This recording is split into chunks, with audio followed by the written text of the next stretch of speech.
that jazz. Hello, all you theater lovers, both out and proud and on the DL, and welcome back to Broadway Breakdown, a podcast discussing the history and legacy of American theater's most exclusive address, Broadway. This series is called Matt's Picks, and it is covering shows and movies, especially, that you submitted that I didn't pick out of a bowl for grab bag, but I wanted to cover them anyway, because I just love them so much. I am your host, Matt Koplik, the least famous and most opinionated of all the Broadway podcast hosts.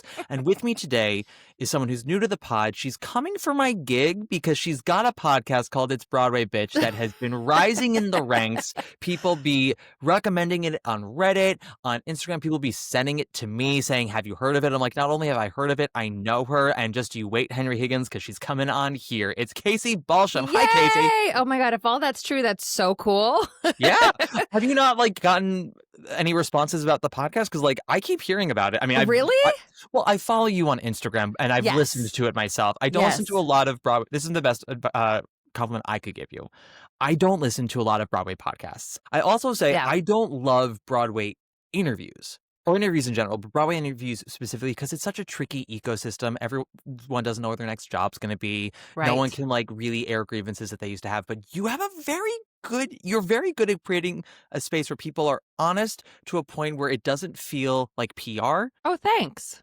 It's been very fun, and once the mic gets off too, I get some other dirt. But people have been very open, and it's been so fun to do. So I appreciate you picking up on that because I've been having such a good time, and I still can't believe that some of these people will even talk to me because I love being in the world, and so it's been really fun. But yeah, we're trying to have fun with it, but get a little gossip, so it's good. Absolutely. I mean, guys, still listen to this podcast, but you should absolutely check out It's Broadway Bitch. Casey does something very different than I do. I'm not great at giving interviews, so and you're going to be on mine as well, so it'll be a nice little give and take me and you here. Yeah, I am going to be on Casey's, so that's a little bit of PR for me. But I'm always just I admire people who can do that because I know that that's one of my weaknesses, so that's why I really enjoy yours. Anyway, thank you. Oh, thank you very much. Enough jerking each other off. I know. I love that, though. Listen, that was very kind. Rub my nipples and call me pretty. Casey, what the flying fuck are we talking about today?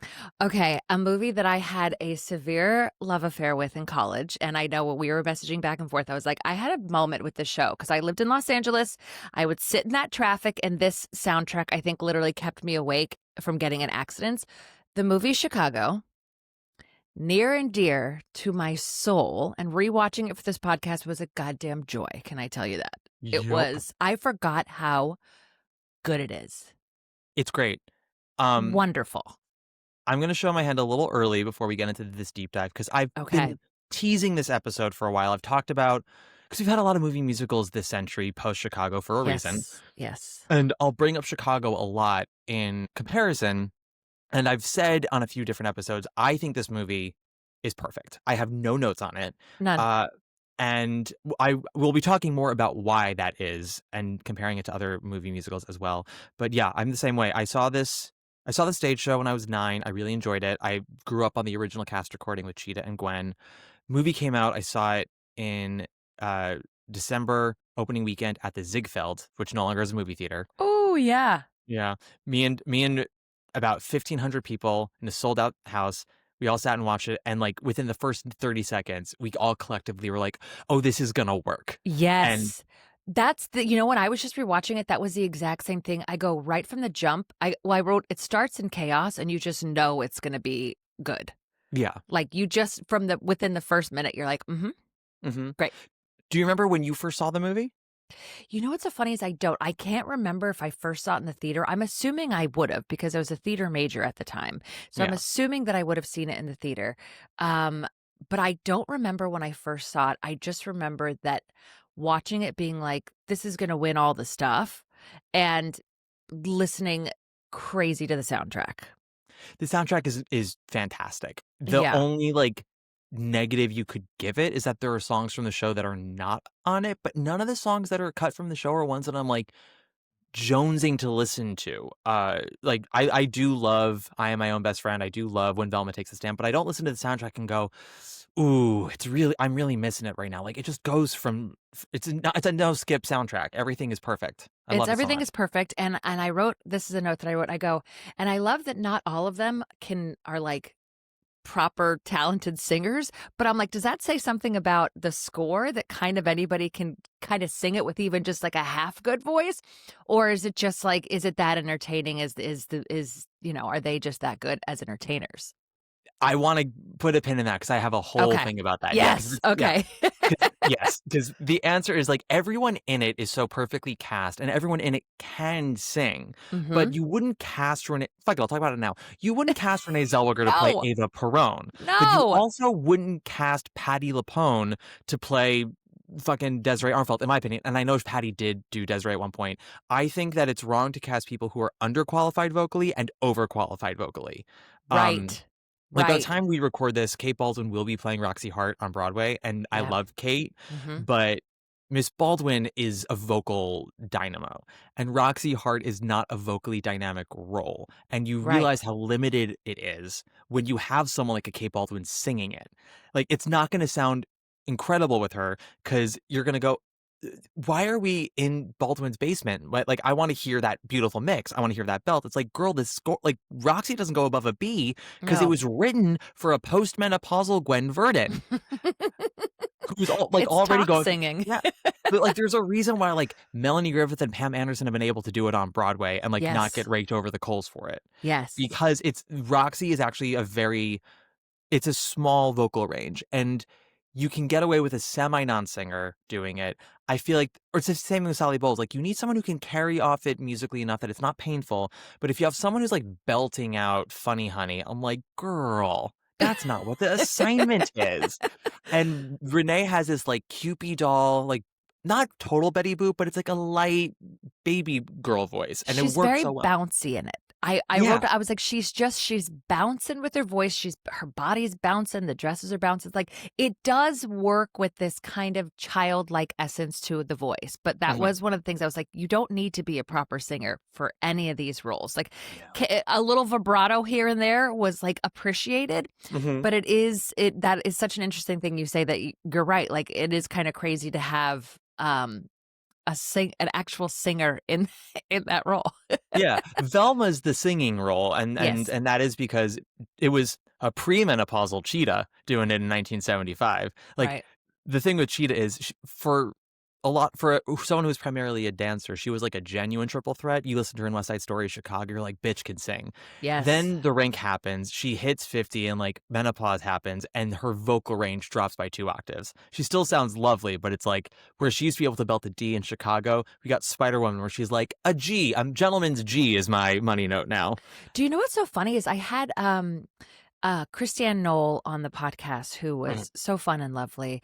But she was I think it was her. She was talking about how women actually find a lot of their range like at 40. Like there that she was saying there is like a whole thing of that. She's like you actually like she's like you kind of fall into your voice at 40, which is so interesting that there is this kind of thing that it definitely does change. And so I'm just waiting. I'm 43, so I'm hoping to star in something soon, you know.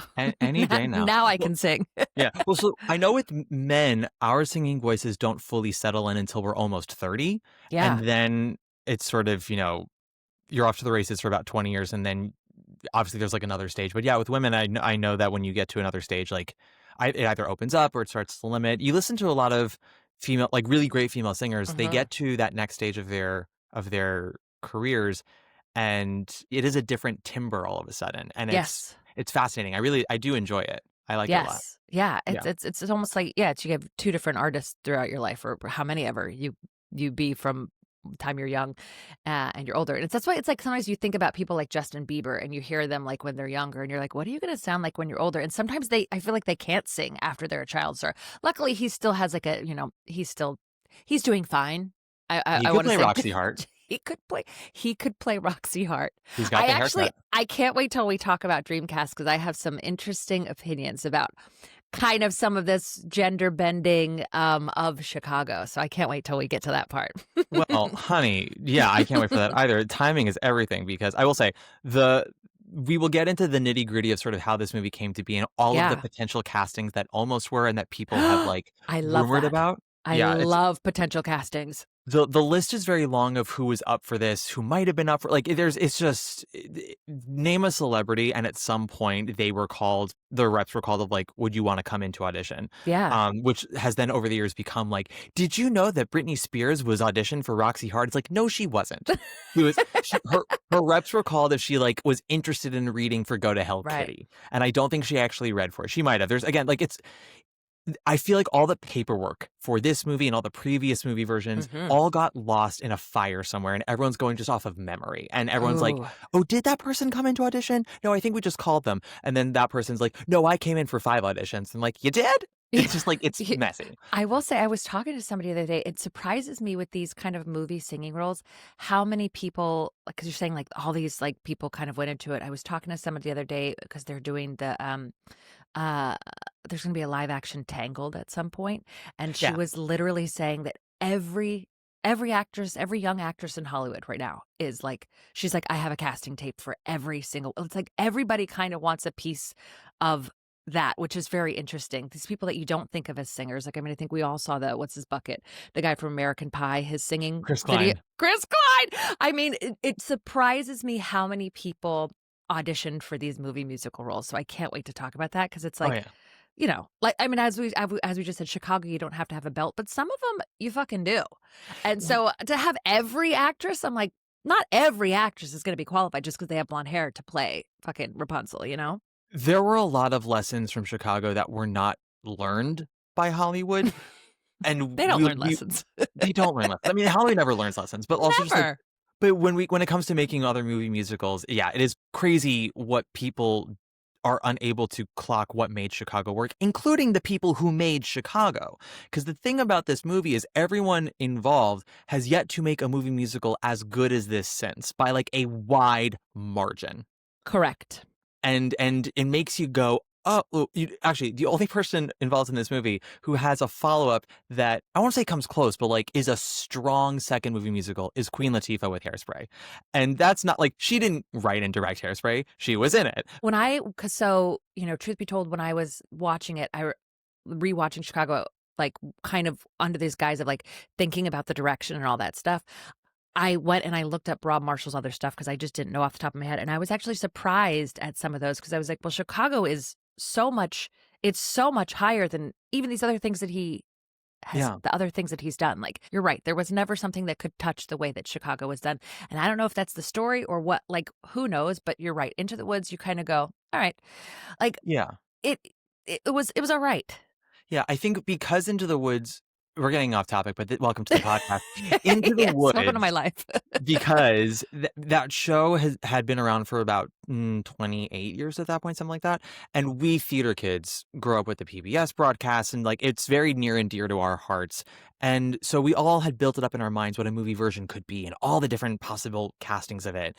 And so when it came out, we had a lot of projections onto it of this is going to be an Oscar player. This has to be epic because we've waited so long. And it came out and it was fine, but it wasn't as dark and as weird as we knew the show could be. But it was because what we forgot was like most of America does not know the show. Yeah. So they watched it and they were like, what the fucked up fairy tale is this? I mean, infertility, like there's a lot of themes in that you're like, huh, should I have been singing about this when I was small? Girls getting their toes cut off, Anna Kendrick talking to birds. Like it's an odd musical. I love it, but it's Yes. odd. And I think Yes. we all forgot for so long how odd it is because when that movie came out, like I remember the on Rotten Tomatoes, the like audience score drastically dropped because Yeah. everyone was like, oh, it's a Disney musical with Meryl Streep and all these people. And families would go and like, I brought my 7-year-old to this PG rated musical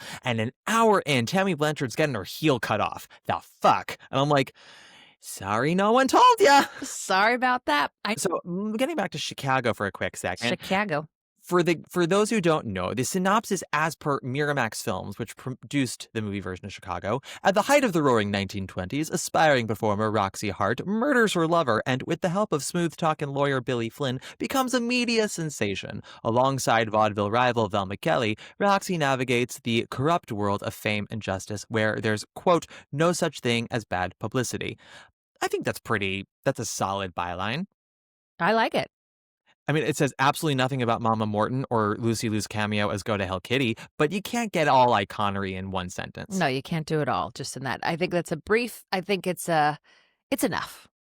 It is enough. So you said you're not quite sure if you saw this in theaters or if you saw it maybe like on home DVD. Do you sort of remember the like vibe around this movie when it opened and sort of through Yes. the Oscars?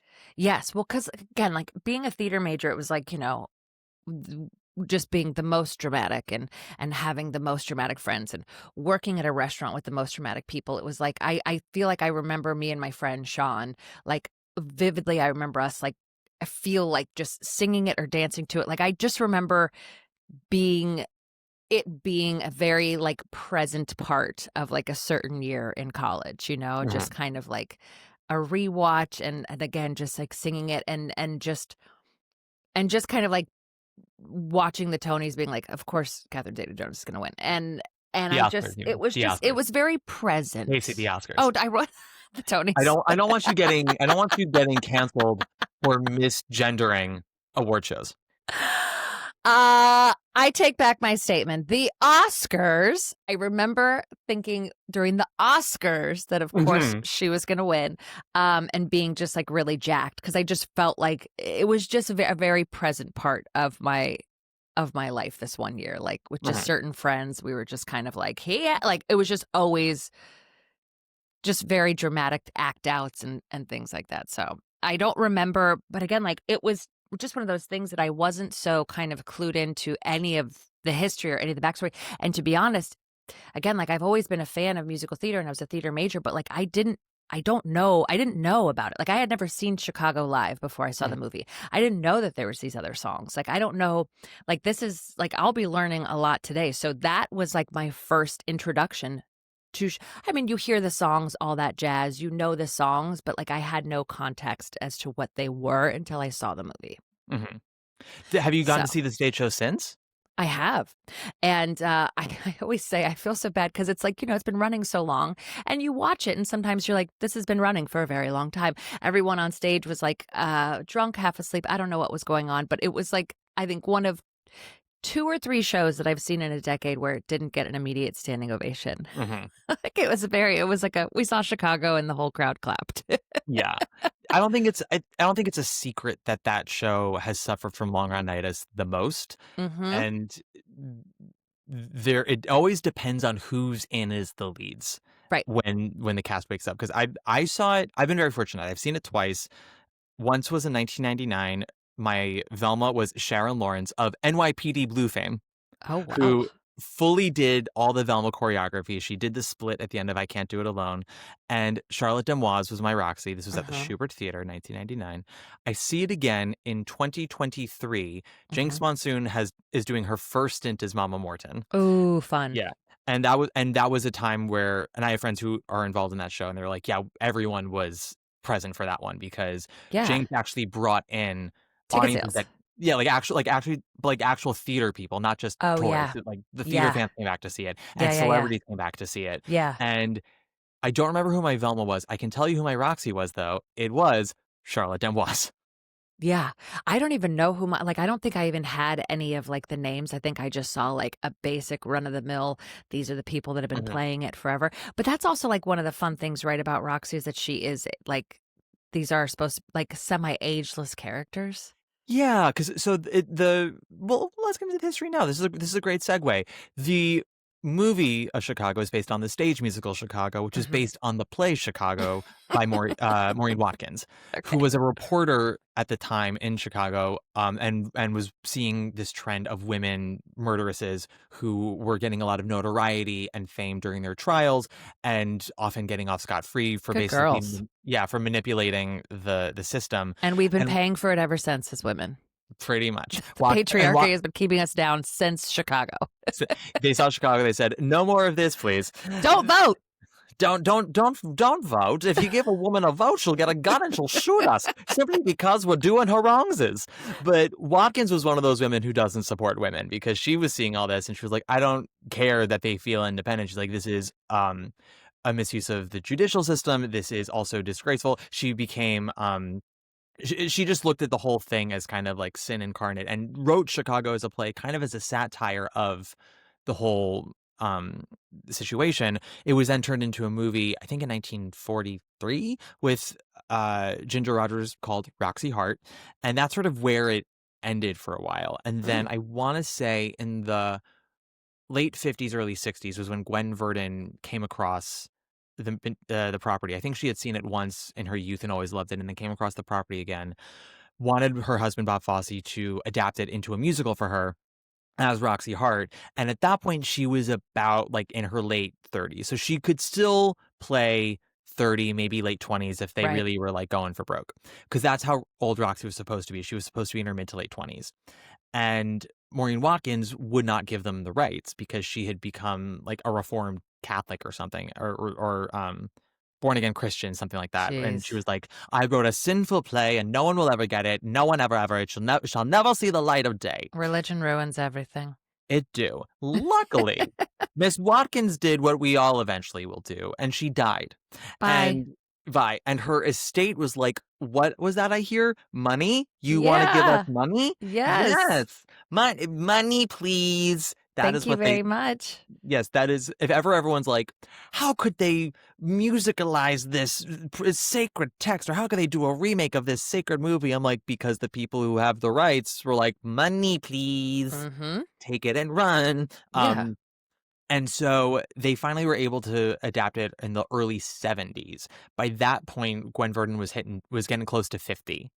And they by the time it came to Broadway in 1975, she I think she was 50 or 51 years old, and she was playing young, and they made the satire of it all that she was older than she was claiming to be, but Mm-hmm.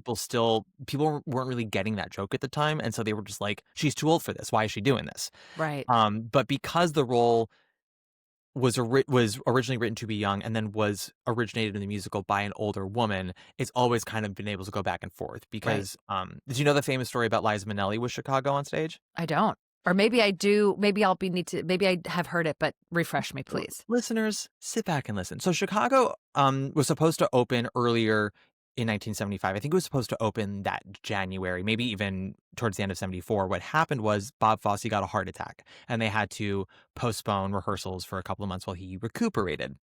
And so by the time they went out of town and, cut a whole bunch of stuff and brought the show tighter and leaner in June or July of 1975, first of all, because of his heart attack, this is something that's been known for a lot of people. A lot of people who get heart attacks and recover or get heart surgery and recover, their attitude changes for a while. They go through this sort of like 6-month depression and they become a much more morbid version of themselves. And of course, that was the space Fosse was in when they came back to rehearsals for Chicago. So all the Wow. rewrites, he's like darker, meaner, sadder. So it comes to Broadway very beautiful, very stylish, but like a very harsh show. And Mm-hmm. it was right after Watergate. It was right as a chorus line was coming from the public to Broadway. And a lot of audiences and critics were like, "No, thank you, please."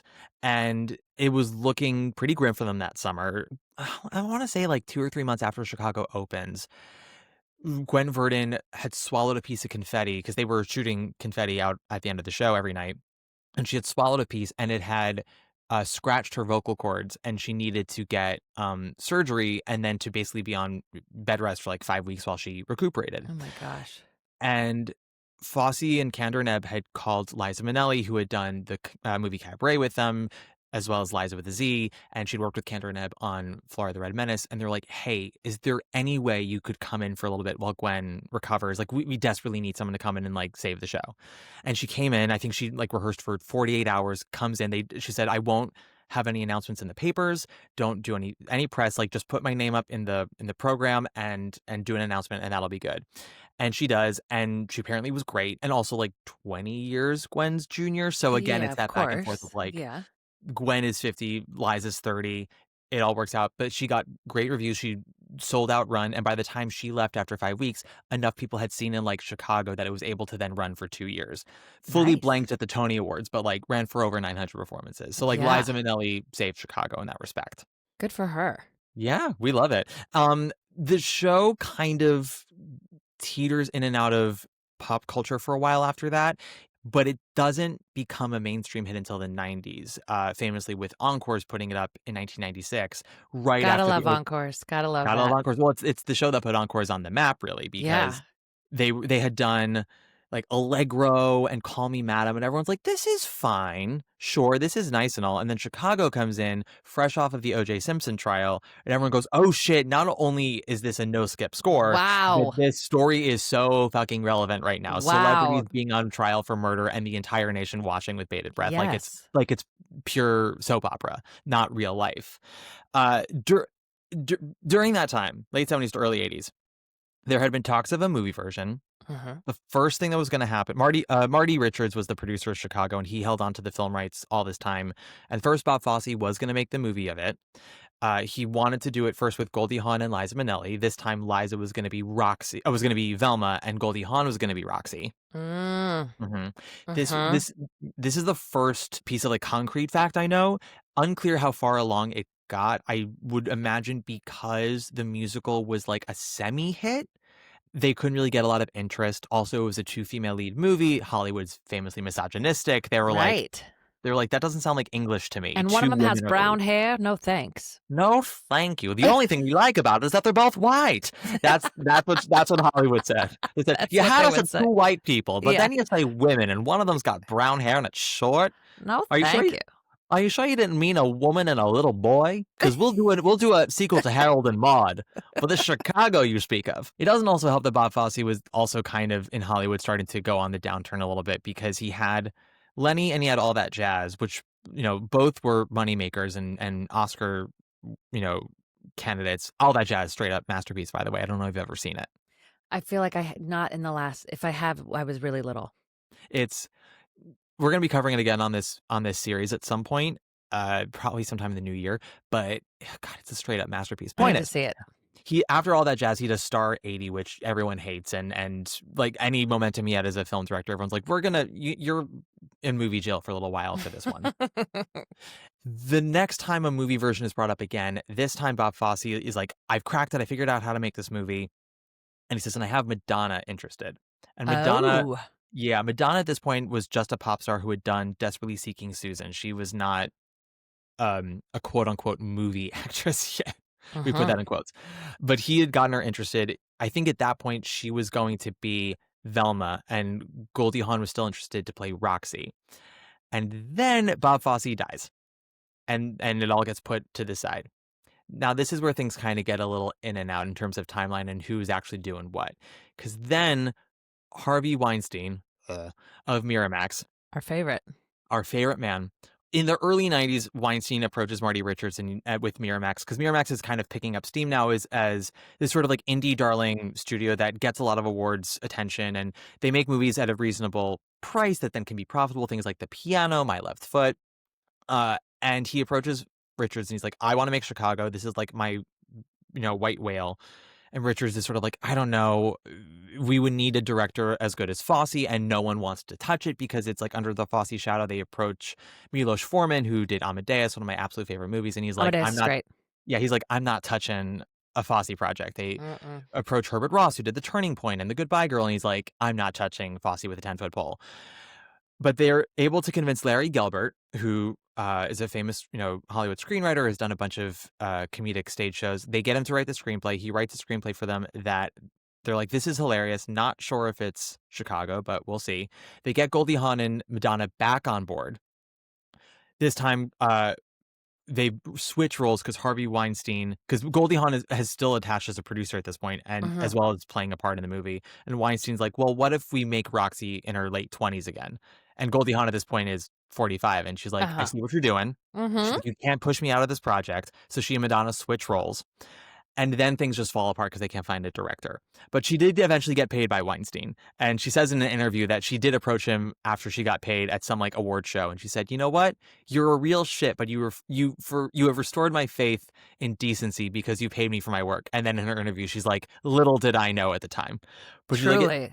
she's like, in 1996, he paid me for my work, even though I was off the project. And I thought that was very decent. And I was like, yeah, you got your money and we'll take Mm-hmm. that. There are people who've worked on Broadway shows that have been open for a while and still haven't been paid for their work. That's not okay.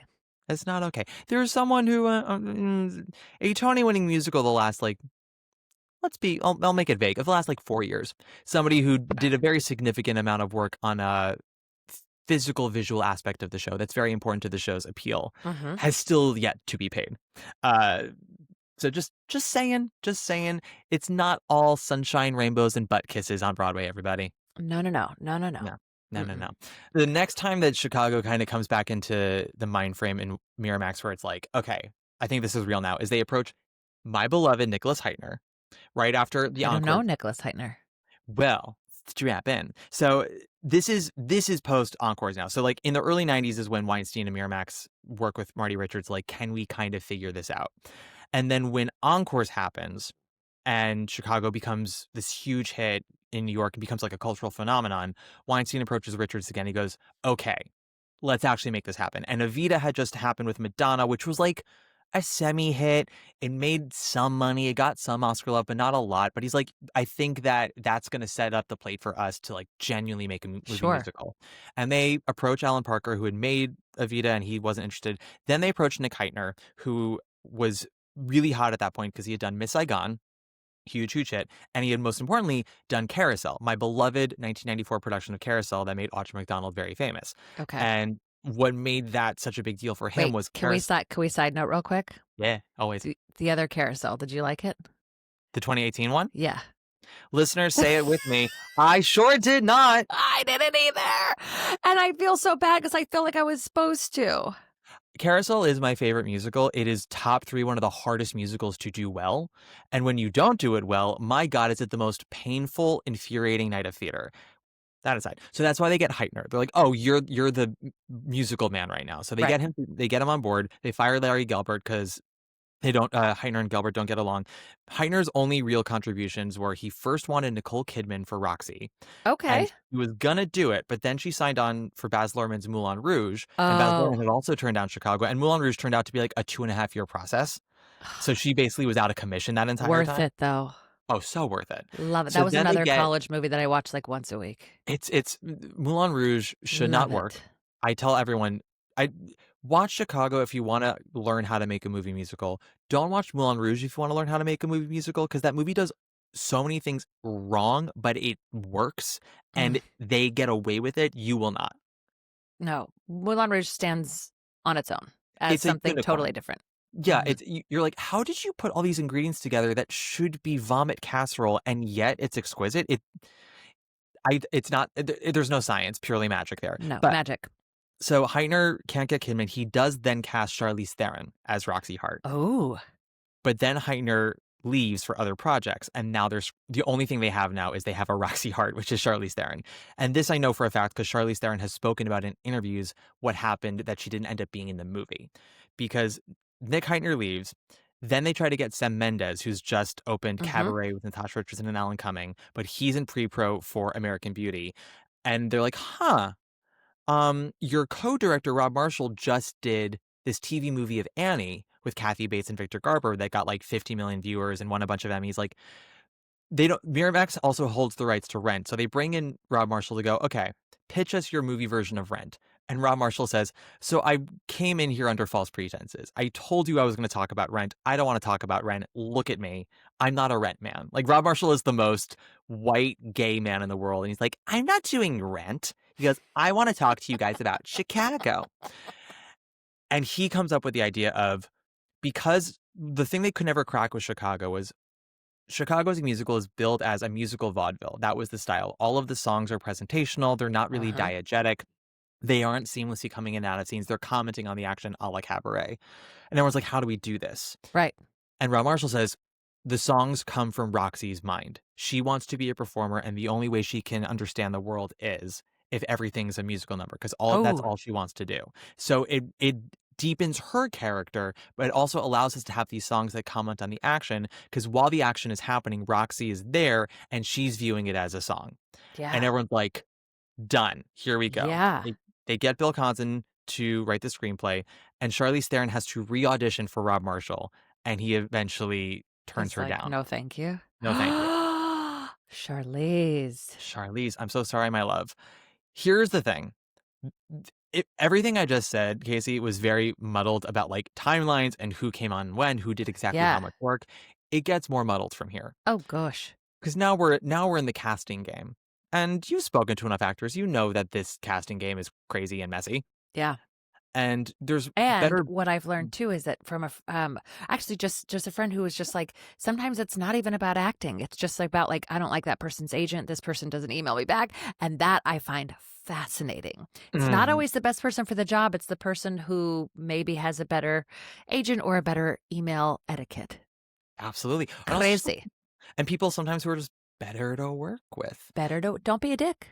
Don't be a dick. There are people. I will say this, everybody. You might have an actor or performer that you really love, and you're like, they're Hmm. so talented, and you go, why aren't they working more? Not nice.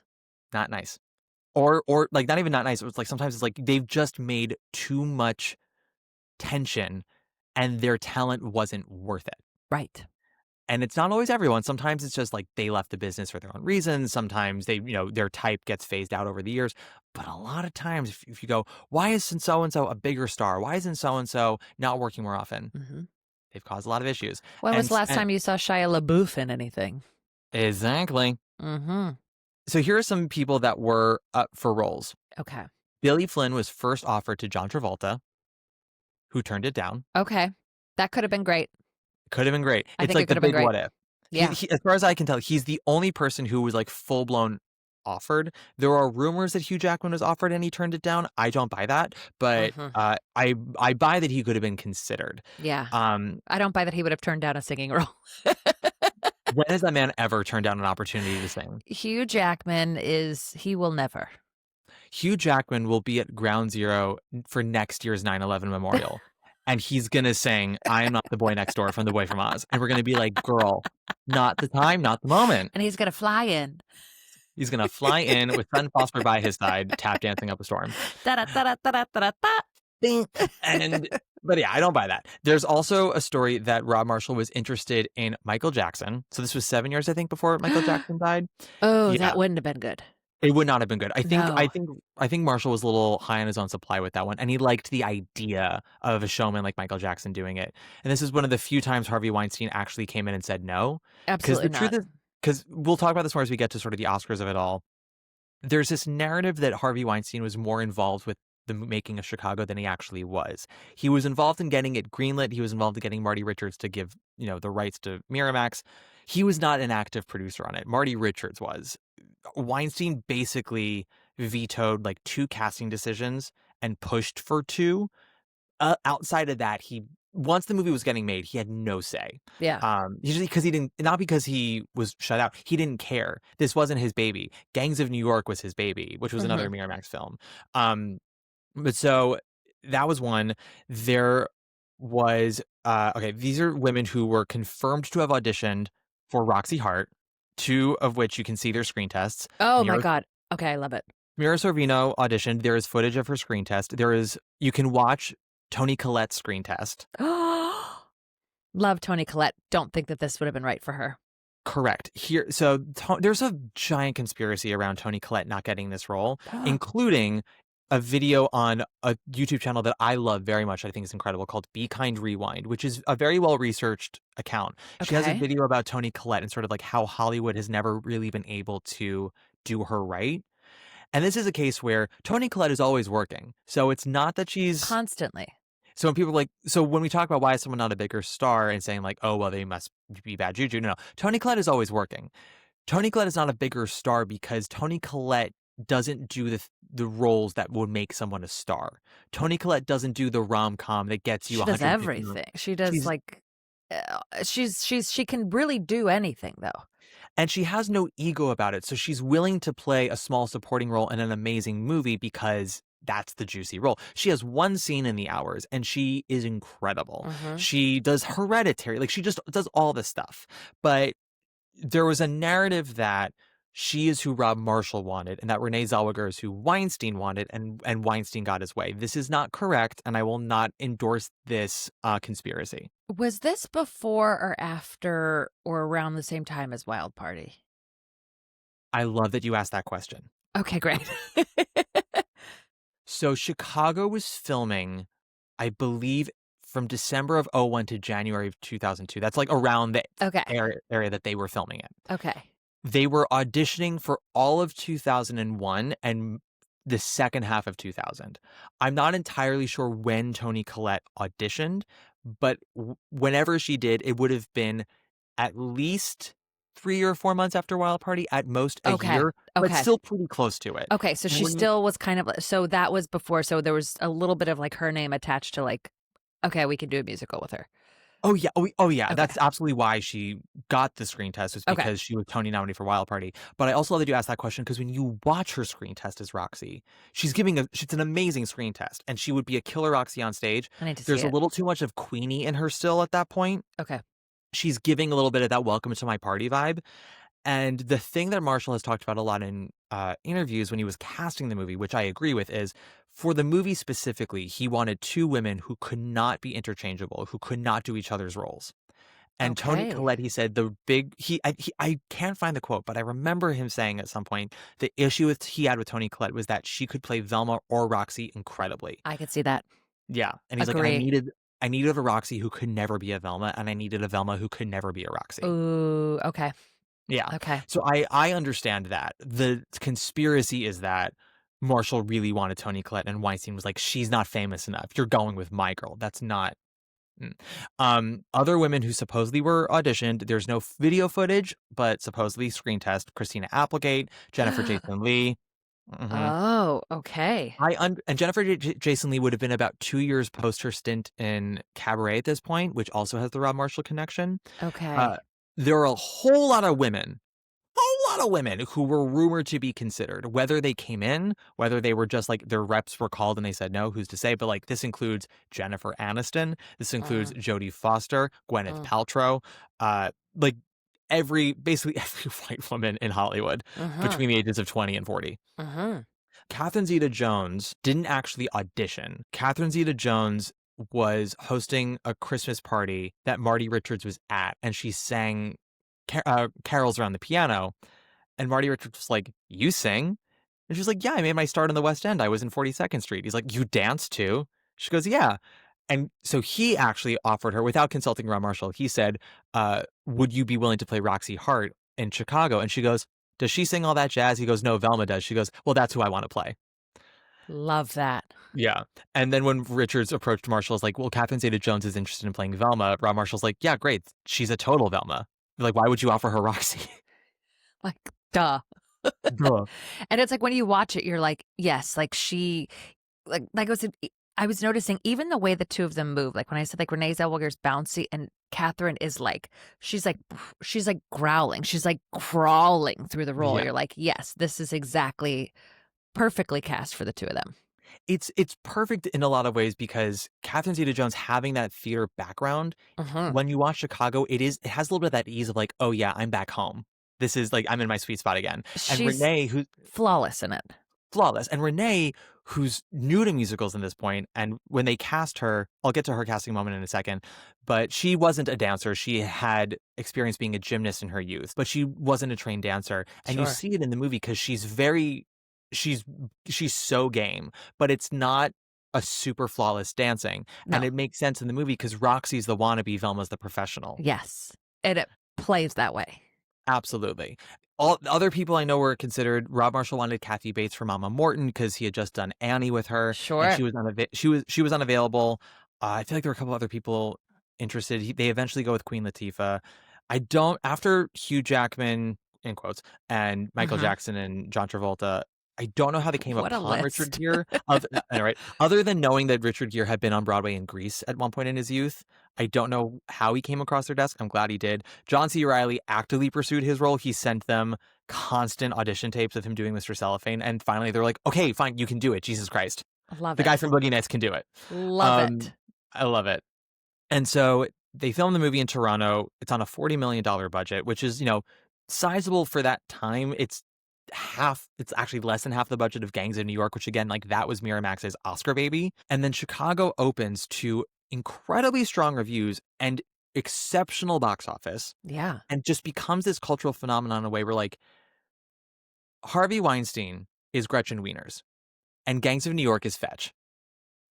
And the Oh, Oscars in Harvey. America were like, stop trying to make Gangs of New York happen. It's not going to happen. It's not going to happen. And it blanked the Oscars completely. And Chicago wins. And I'll get more into the Oscars later. But that's sort of how we got here to Chicago. Yeah. Let's actually now elaborate on what we have. Okay. Oh, I didn't mention how Renee Zellweger got cast. Oh, Just quickly. yeah. I do. Weinstein did put her name forward as a candidate. And Rob Marshall had lunch with her and Marty Richards at the Four Seasons, and she sat down and she was like, I can't do a musical. I can't sing. I can't dance. I don't know why I'm here. But Rob Marshall liked her. He's like, oh, you're good people. So he's like, you know what? Like, he's like, let's just sit and talk. Let's gab. And like bottles of wine later. He's like, oh my. He's like, oh God. He's like, would you just like indulge me? I'm like, sing a couple of bars or something. I just like want to hear. I want to hear you out, girl. She goes, I don't know. I know Over the Rainbow. He's like, yes, like Over the Rainbow. She sings half of Over the Rainbow. And he goes, mm-hmm. And the next day he calls her reps and he's like, so she's not auditioning. She's Roxy. I just got chills as if I was at the lunch. It's the only time a man's allowed to manipulate a woman. And yes. But like, that's how gay men do it. We're like, oh my God, honey, don't worry about it. You're not auditioning for this. Let's just get drunk and talk. Yeah. Oh my God, just like, can you sing me a song? Okay. It's 2001. I'm not allowed to get married yet. Like, can you just like sing me a little song for gay rights, please? Harvey Milk's dead. Do it for your friend. Do it for your friend. Harvey Milk's dead. Sing a couple of bars of Judy Garland just for me. Just for me. Oh, I also love that that's what she sang, and then she eventually would win her second Oscar for playing Judy Garland. 100%. What a full circle moment. Renee Zellweger is a gay icon, and I will not hear otherwise. Dude, and I love that she's in Only Murders now. That is like reviving people. Love that show. I looked this up this morning because I haven't been watching this season because I was disappointed in the last season. Okay. And I've been tempted to watch. Just watch. Because I love my Riri. Just do it. And I'm so here for her comeback. So I was like online and goes, hey, are people into Renee in Only Murders in the Building? And they are. They are. Everyone's in agreement. She's great. But like, of course, she's usually back. Great. She's back. But she was in everything. There was a moment where you could not turn a fucking eye and not see Renee Zellweger in a goddamn movie. And then it was just like, I don't know. Then it was like, now she's too skinny, but now her face is too big. But now this and that. Now what is like, she's got too much plastic surgery. Like she went through a thing. Mm-hmm. She took her moment away. She's back. Yeah, she had said when she came back with Judy, she went, what had happened was I was everywhere. I was exhausted. I was over scrutinized. She was everywhere. She's like, my personal life was falling apart. I was married for 5 seconds. And she went to Kenny Chesney. Of all the people. Please let us not forget. I like to think that was her rock bottom where she went, what am I doing? And the then guy that sings, she thinks my tractor's sexy. I got to take a break. I gotta take a break. And she goes, I'm in a rom-com with Harry Connick Jr. She looks around, she goes, I have enough money. I'm gonna step away. This is not good for me. Yeah. She steps away, comes back. Oh God, it was she. And now, she gets a lot of flack because she has 2 Oscars for what are arguably one of her weaker performances. She is okay in Cold Mountain, which is such an obvious Oscar bait film. It's not her fault she won. She did nothing wrong. She simply gave a performance. People voted for her. That's not her fault. Judy, she is good in what is a bad movie. Also not her fault that people kept voting for her. If history were correct, she would have won her first Oscar for Best Supporting Actress in Jerry Maguire, and she would have won her second Oscar for Chicago. She wasn't nominated for Jerry Maguire. But again, people won't allow me to rewrite history because while I am a white man, Casey, I'm not a straight white man, so I don't get to do that. But I can keep writing this narrative for myself. Yes. Well, and they also say there's all those games that like you don't win it one year, but then they're going to give it to you the next year. Even though you don't like that. There's all this like payback stuff with the Oscars. Like we're going to give it to you for this, even though it's not your best one. You should have won it for this, but you do deserve something. So here it is, which is makes it all feel kind of cruddy. Yeah. Kate Winslet for The Reader found dead in a ditch. So on that note, let's take a quick break and let's talk about this movie some more. Let's do it. Billy, I beg to differ with you. How do you mean? You're the top. Yeah. You're an arrow color. You're the top. You're a Coolidge dollar. You're the nimble tread of the feet of Fred Astaire. And we're back. Okay. So Casey, if you had to pick a favorite number in this movie, just to watch, what would it be? There's 2. And the thing is that I almost don't count all that jazz because I'm like, this is the intro. You kind of have to watch it. Like Mhm. it is arguably a fantastic number. It is Cell Block Tango, Mhm. and it is the gun, the gun, the gun, the gun, the gun. That has always been my favorite. I just think it is so all of the choreography throughout, like the dance that he does between the numbers and what's going on in real life is like, or what's going on in like, the movie world Mhm. is just brilliant. And I just that so for with they both reach for the gun, that I love the intersplicing. But Cell Block Tango, just the dancing with the scarves, with the Mhm. red scarves. Are you fucking kidding me? It's magic. And it is just, I don't know. Those always are my two favorite, which is funny because they're not my favorite like songs, but they are absolutely my favorite ones to watch. Yeah, no, they work beautifully cinematically. I would say, I mean, if we're talking listening, I do listen to Cell Block Tango a lot. I do love how they enter into that song Yes. because that's not how it's normally it just goes ba-dum bum ba-da-da-da. But this they come in with a percussion intro, Yeah. which I think is so great, keeping in the track of it's all in Roxy's mind and her disassociation. So she's Yeah. sitting alone in her prison cell and she hears the water drip. Then she hears the stepping of a guard and then the nails on the rail and it becomes an intro and it's so it Yeah. it fucks so hard. Yeah, I actually do like that song better than I do like both those songs, but like the one I that know I what you would mean. find myself singing a lot is Cellophane. Of course. Well, like there are songs you would sing at karaoke with friends like Cellophane, Cellophane. like all that Yeah. jazz. But you like, yeah, no Yeah. one's really doing We Both Reach for the Gun at karaoke. No You're one's doing it at Marie's Crisis. They're doing it a lot at Marie's Crisis. and they sure do. They also I know they do Cell Block Tango at Marie's Crisis a lot as well because there are multiple parts. Everyone can Yes. have a solo. And Yes. you don't have to worry about how you sound because it's mostly monologue. Yes, yes, yes, yes. But those I think are some of the most fun to watch for sure. Yeah. I love the visual that they could do in Cell Block Tango where they're tangoing with their victims. Yes. And also that with the red, not just the red scarves, but the Hunyak having the only non-red scarf because I she's the know. one who didn't do it. I know. I hmm know. Basically, with that soundtrack, is I kind of hit play, similar to Great Comet. I hit play at the beginning and just sort of let it ride. All right. And same thing with watching the movie. I am excluding all that jazz as my favorite number to watch because it is, as you said, it is the opener. Mm-hmm. It is also just like on such an amazing level I can't that even count it. yeah, I would like to talk about that number though in a second. Sort of like lessons that I want people, if people want to make movie musicals, the lessons they can learn from this movie and those numbers. God, this really is just going to be me adoring Riri here, but Roxy I think is iconic and incredible and stunning, Yes. and might be the best shot number of the movie. Sure. I think that it's filmed so incredibly, Yeah. and it's not just that it's stunning in terms of her and the little slip with the mirrors, but like the whole point of that number is the narcissism of it all Yes. and how much she's like in love with herself and this image that the world has, and with each mirror, like she's multiplying, and like she's just gonna be everywhere. And the way she says boobs, I always love that. My My boobs boobs. lining up. My boobs. Riri has so many line deliveries in this movie that I'm obsessed with. Oh, son of a batch. You son Son of a batch. of a You bitch. son of a batch. I wrote son of a batch because I was like, it's iconic. That's what me and my friend would always do. Like, you son of a batch. I also love her final scene with Catherine right before they get into the nowadays finale, and they're having the she's pitching her we should do this, and at the end she goes, oh, forget it, it'll never work. Why not? And she goes, because I hate you. Because I hate you. Yeah. But she said, because I hate you. Like she's. So the thing about the movie that I also really love is in the stage show, Roxy is pretty much a manipulator from the get-go. Like her soul's already been sold to the devil from the beginning of the show. Yes. Because the show is a very cold, cynical piece. The movie doesn't start that way with her, which I know some fans of the stage show don't enjoy, but I actually think it makes her arc more interesting and makes the movie more interesting to watch because she starts off as kind of just a dummy.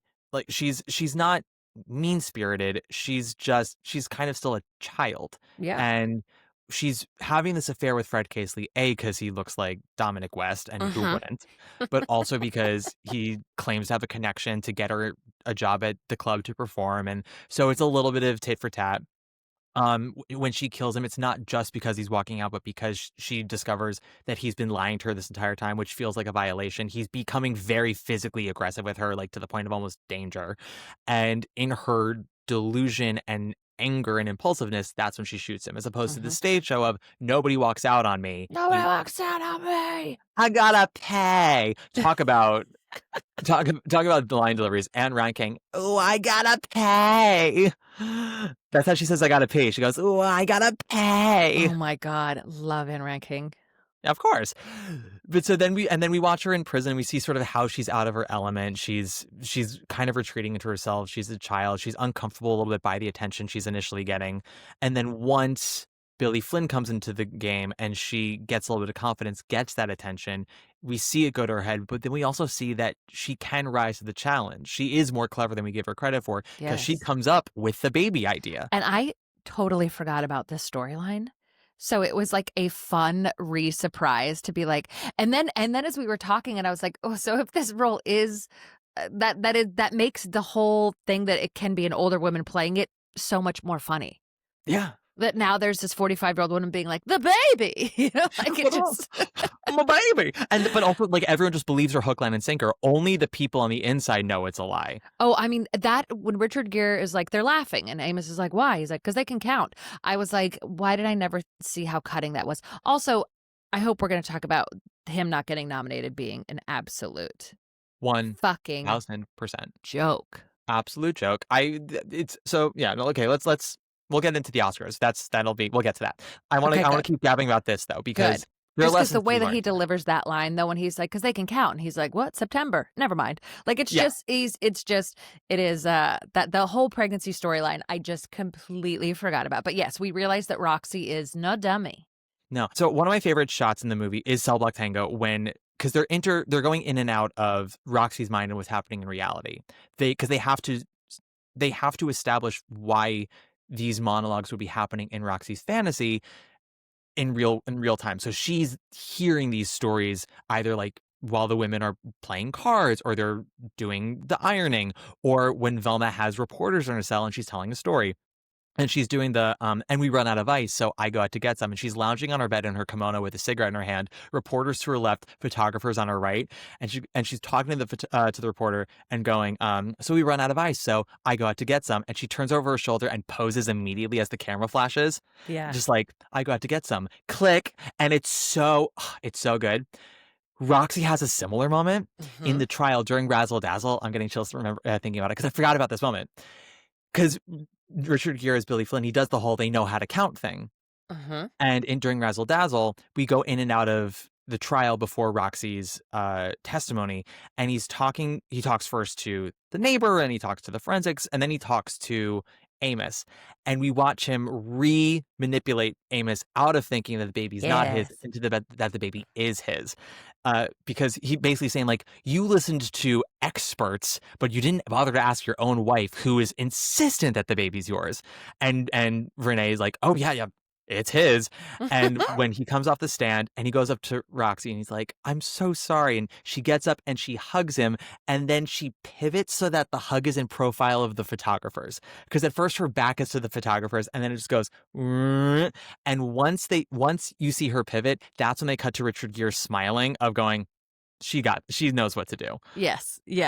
The whole thing, like the whole play between the two of them is just chef's kiss. And because he's so proud of her, not because like, oh, it's a you done good kid moment, but not in a way that's good. In a way it's like she found her light.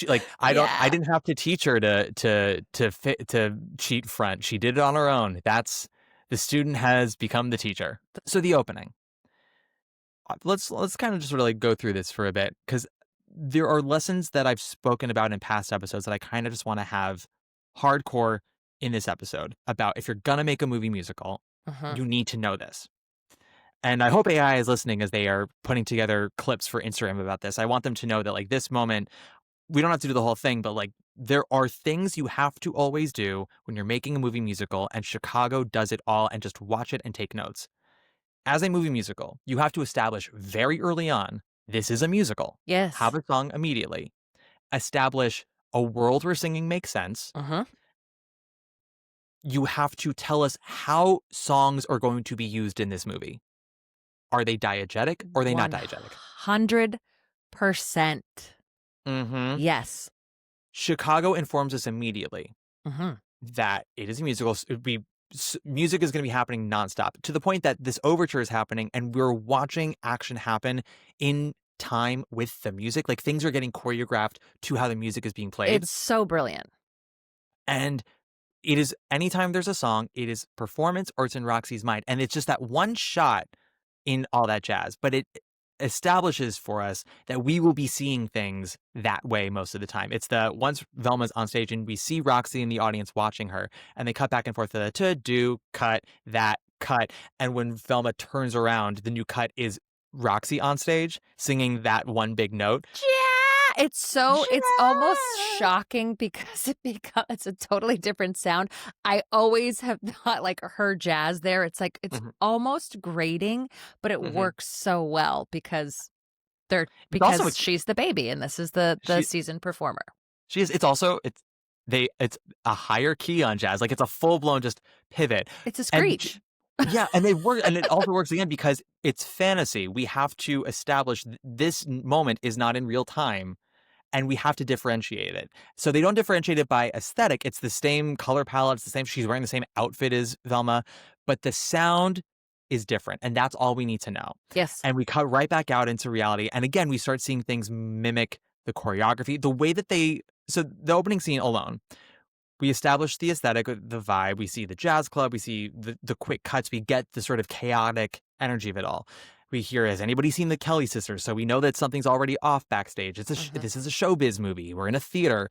We get the shot of Velma's feet as she's walking out of the cab. She sees the Velma and Veronica poster. She rips off Veronica's name. We already know there's bad blood. She walks in. Veronica's not coming in tonight. She goes in her dressing room. She's not herself. She's not herself tonight. We don't sweat it. I can do it alone.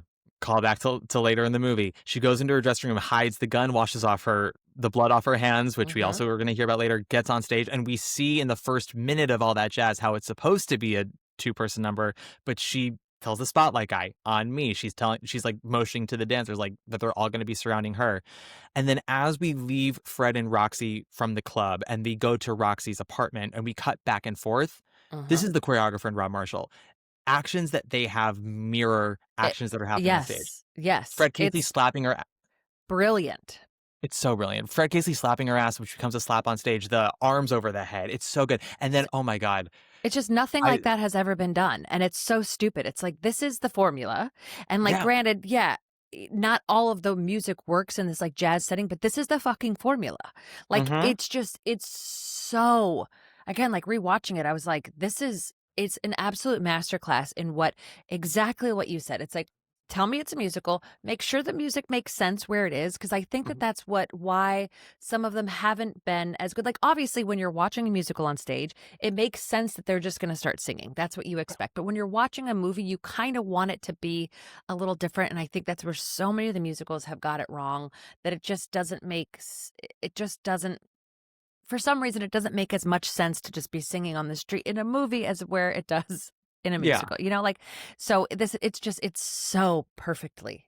Well, film is a harsher medium and a more realistic medium. And I will also argue the majority of movie audiences won't allow themselves to go that extra realm of disbelief as you can on stage.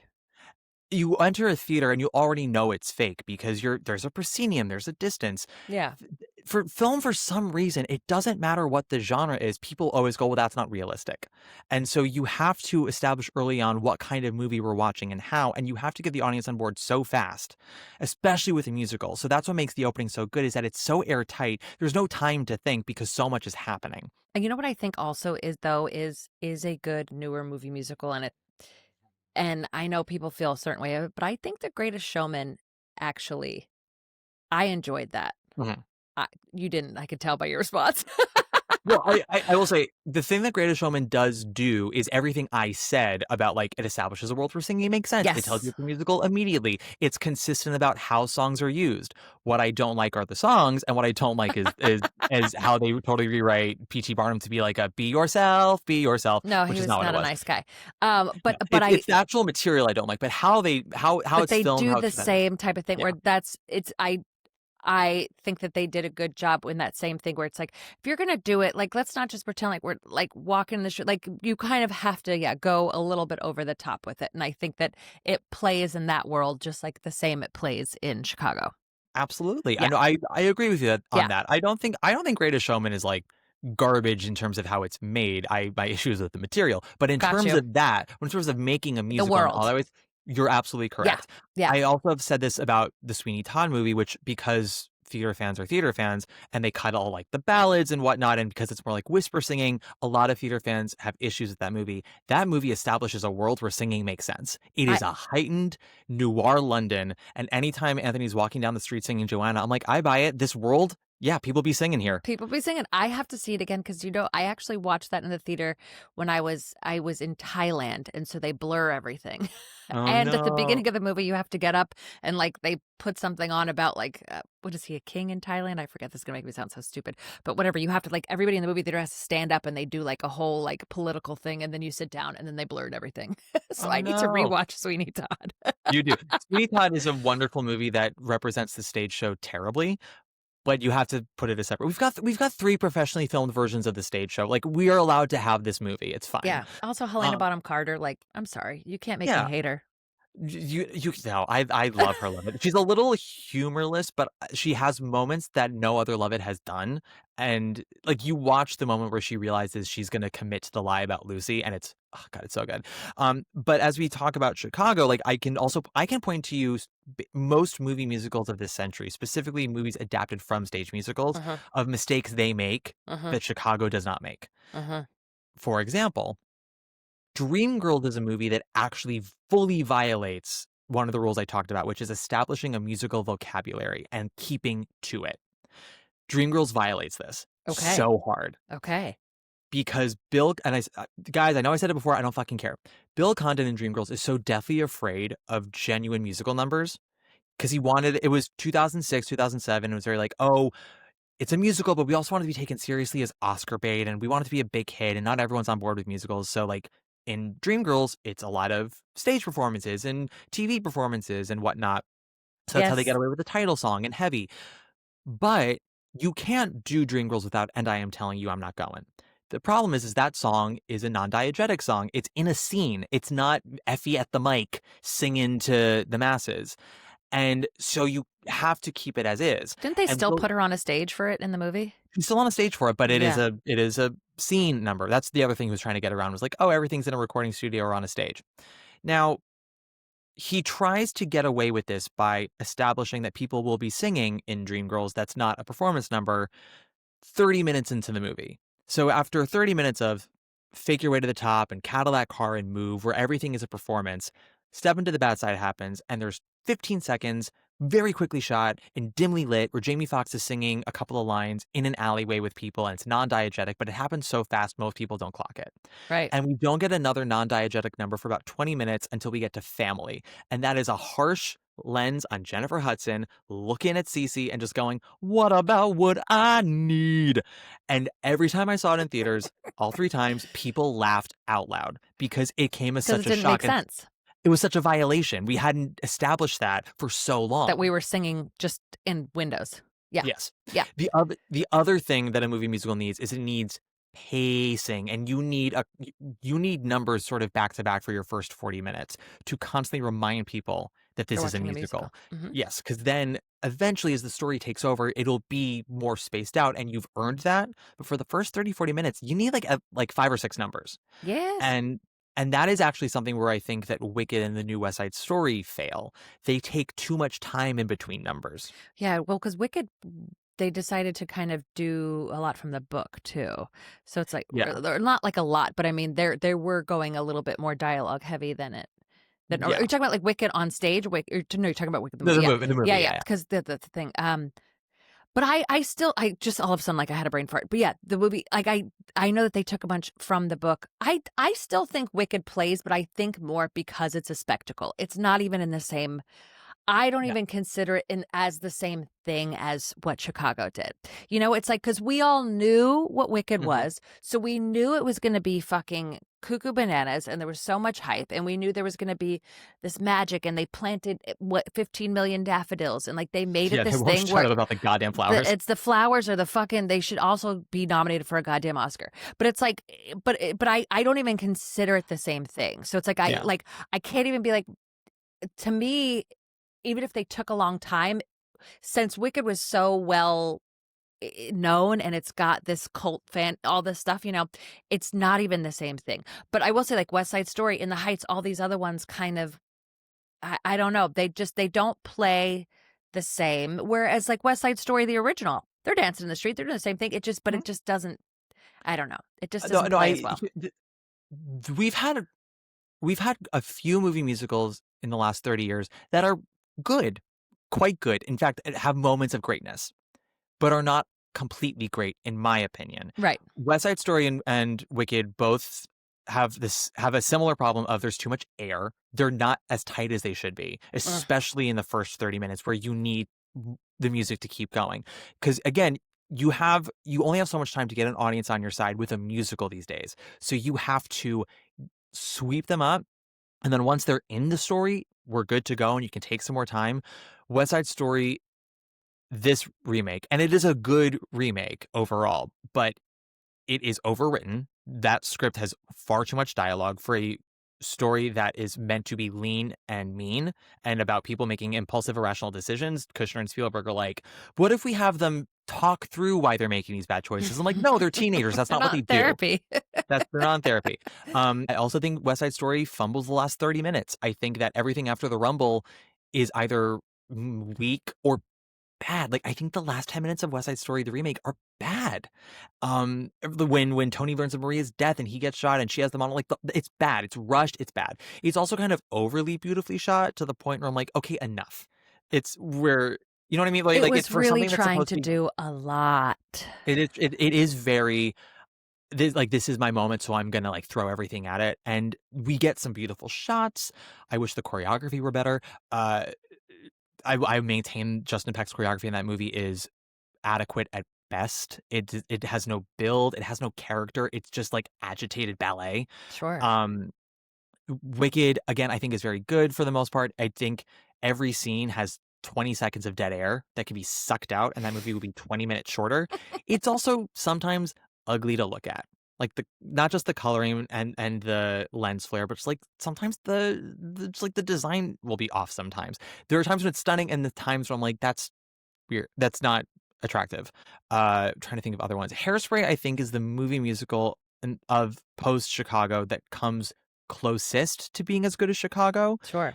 It's still not in like Chicago's top 5 best movies adapted from stage musicals ever. I would say Hairspray's the next 5, but there's like a solid mile between them. It's the closest distance, but there's still a mile. It's like, it's fun in the sense that like those movies like He's Just Not That Into You and Love Actually are fun, where there's just like a bunch of stars and there's all these little things. But you're like, you never would take it as seriously as you take Chicago. Can I tell you what's actually really fun? And it's, again, not in the same like thing, but the Cinderella with Camila Cabello. Camila Cabello. Have you seen that one? Yes, I have. Careful how you tread. What are you going to say? I liked it. In a Diana the Musical kind of way, or like in a Oscars? I was on a plane and the kid next to me was watching it, and I decided to watch it and was like, this is really stupid fun.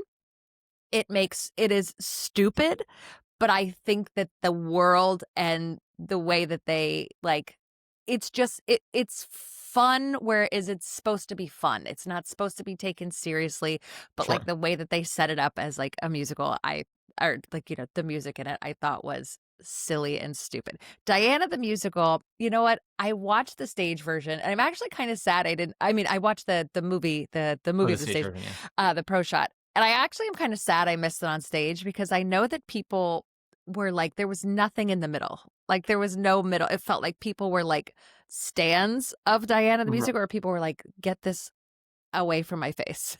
I don't know how anyone could be mad about it. I watched it on Netflix and went to Broadway World to see what the talk was when it was in previews pre-COVID, and was shocked to see all this sort of like, it was okay, it's nothing special. It's like, nothing special. James Hewitt opens Act 2, rising from the floor, bare-chested, lubed up for the gods, singing his own name in falsetto, and that's nothing special? That's nothing memorable? Diana the Musical is 2 hours of nonstop strong and wrong choices. I miss it every day. I saw it twice on Broadway. Dude, it was open for like a week, and I know people that are like, I saw all 8 shows.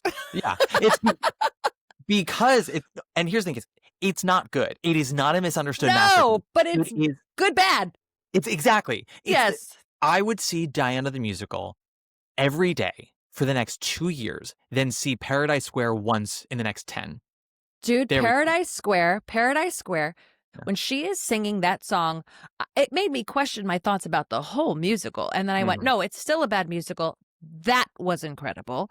But like, it was, no, I would never watch Paradise Square. There's so many musicals that I watch that I would never ever watch again. And I see musicals more than once usually. But Diana, I'm sad I missed the stage version, because I feel like in its short run, it made like super fans. And I think that would have been very fun to be watching it with people that were like so into, and I just think it would have been fun to watch on stage. Did you not like the Cinderella with Camila Cabello? No, of course I didn't. But we don't have to go into that. Tread lightly. You're like, tread lightly. What are you going to say? No. That was a joke. There's so little I care about in terms of like what if I like something or don't like something. There's very little where I go, oh, is this where we're going to fight? Like even Greatest Showman, I'm not going to fight you on that. I have my things, but I know plenty of people who like it. Paradise Square would have been a fight if you were like, oh my God, my favorite musical. I did have someone DM me once and say, because I made a joke. I always make jokes about it. That Jagged Little Pill and Finding Neverland are my 3 big punching bags on this podcast. Okay, that's a very eclectic array of punching bags. Well, it's all all 3 were shows where I just sat there and I went, like Goldie Hawn said to Harvey Weinstein when he said, oh, we're going to make Roxy Hart 20 again. And she said, I see what you're doing. I'm watching these shows, and Harvey Weinstein famously produced the musical version of Finding Neverland. I sat there going, I know what you're doing. I know how you're trying to manipulate me. No, I'm not. I am not an easily persuaded white person who will sit here and go, yes, absolutely, a musical championing the underdogs of society. Thus, if I want to be an ally, I shall champion. I'm like, no. If I'm a real ally, I will see something that challenges me to question if I'm doing enough, if I even have the right mindset. How am I being an ally? What is the world? Am I even on the right side of history? Like, that is what it is to be a brave show. Not to go, hey, hot take here, racism, bad. Hey, drug use, not great. No. Hey, hot take here, rape, no. And I'm like, other than Weinstein and like every subject of a true crime documentary, most people aren't really on board with it. So, there's a reason why Roman Polanski's not allowed back into the U.S. Yeah. So, speaking of this year's Oscars. So, the thing is that, as we slowly make our way back to Chicago, but that's like the thing with Paradise Square. I was just sort of, I had someone say like, well, that's my favorite musical. I'm like, it's your favorite musical from that moment in time, probably because of Joaquina singing her face off. Yeah. I actually hate that song, but her doing that number was me going, I'm watching someone with an immense amount of talent doing a Herculean effort of pushing it up. Just like my voice and my ability to go within myself to get to this emotional place will make you forget everything you're watching, as it did with you. As it did with me. She razzle-dazzled you, Casey. She fucking bamboozled the fuck out of me. I'm telling you, it was exactly that. I go, did I like the show? And I did not, but I saw that and I left going, I don't know. I don't know. You were Amos Hart and she was Billy Flynn. And she said, are you sure you're not the father of the baby? Are you sure you are the father of the baby? She can't counted me. But you didn't. What you wanted. But you didn't do what you wanted. Wait, I'm confused here. That was you. And she was the Billy. I would pay to see Joaquina play Billy Flynn. So yes, this is all to say, like, that whole opening section, it establishes everything. And perfect. We go and the next scene with Fred Casely is like less than 2 minutes maybe, and we go straight from that into the follow-up with Amos being interviewed by the police, but there's still a rhythm, there's a tempo to it, there's a flash to it. We keep the aesthetic consistency of Roxy's mind and the jazz age and is a dance. musical. The Yeah, whole movie is a duet between not only the two stories, but also with it is every part of it is just so there. I don't think there's a single part where I go, oh, that didn't play or that doesn't make sense. yeah. It all felt the same. There's not a single moment where it felt conflicting with itself. Part of the reason why I wanted to do this episode is I do listen to quite a few movie podcasts with critics and actors and whatnot, and them doing deep dives on films and movies of today. And similar to the way that Finding Neverland, Jack Gillipill, and Paradise Square are my punching bags, Chicago is often a punching bag on those podcasts. Not that they think it's bad, but that the narrative with a lot of film people is, well, Chicago wasn't the rightful winner that year. It won because it was a year after 9/11. It was a big narrative of the movie musical is back, and like people wanted a good time. There were better options that year. So, Miss Casey, can I tell you something of how I prepared for this podcast? Please. You watched Chicago again. You watched Yes? all the movies? I watched all of the Best Picture nominees of that year. Okay, what were they all? Because I was looking a little bit because it was Lord of the Rings, right? It was the second Lord of the Rings, First Two Towers. off, fuck off. Oh, I did. Hold on to that feeling because I want to talk about that for a second. Okay. Okay. I had never seen Lord of the Rings before. I even watched Fellowship of the Ring to prep myself for Two Towers, so I knew what the fuck was happening. But you still didn't. I understood what was happening eventually because I talked with a friend afterwards and said, "Am I missing something? Like this happened and this happened." Like, yeah, no, those are the only two main things that happened in Two Towers. I was like, oh, so two major things happened in 3 hours. A whole bunch of battles that ultimately lead to nothing. But so it was Lord of the Rings, Two Towers, The Hours, The Pianist, and Gangs of New York. Now, there is a narrative that if Roman Polanski had not raped a 13-year-old and fled the country, The Pianist might have won Best Picture because he did win director and they won actor and adapted screenplay. It's entirely possible. And I watched The Pianist this morning and then followed it up with Chicago. And I'll say The Pianist is a very lovely film. It is also a Holocaust movie, which tend to do well at the Oscars. It's Adrian Brody's lane. It is absolutely. He has won an Oscar twice for playing a Holocaust survivor and being the titular occupation. He's the pianist and he's the brutalist. Like he's the Adrian Brody wins Oscars for playing Jewish-ists is what he does. Yes, he does. Who survived World War II. But it is a good movie. It does for me watching it. I was like, oh, the first hour is very much torture porn of just like constant atrocities that the Nazis are doing in Warsaw. And like it's sort of each one after a while you're just like, I get it. And it's a lovely film, but like I watched it, I was like, not to be that asshole, like Schindler's List is better. Zone of Interest is better. The Pianist is lovely. It's better than The Reader, but it's not as good as these other two. And I think that's also the problem is Schindler's List is such like the golden star of that era, of that genre of film.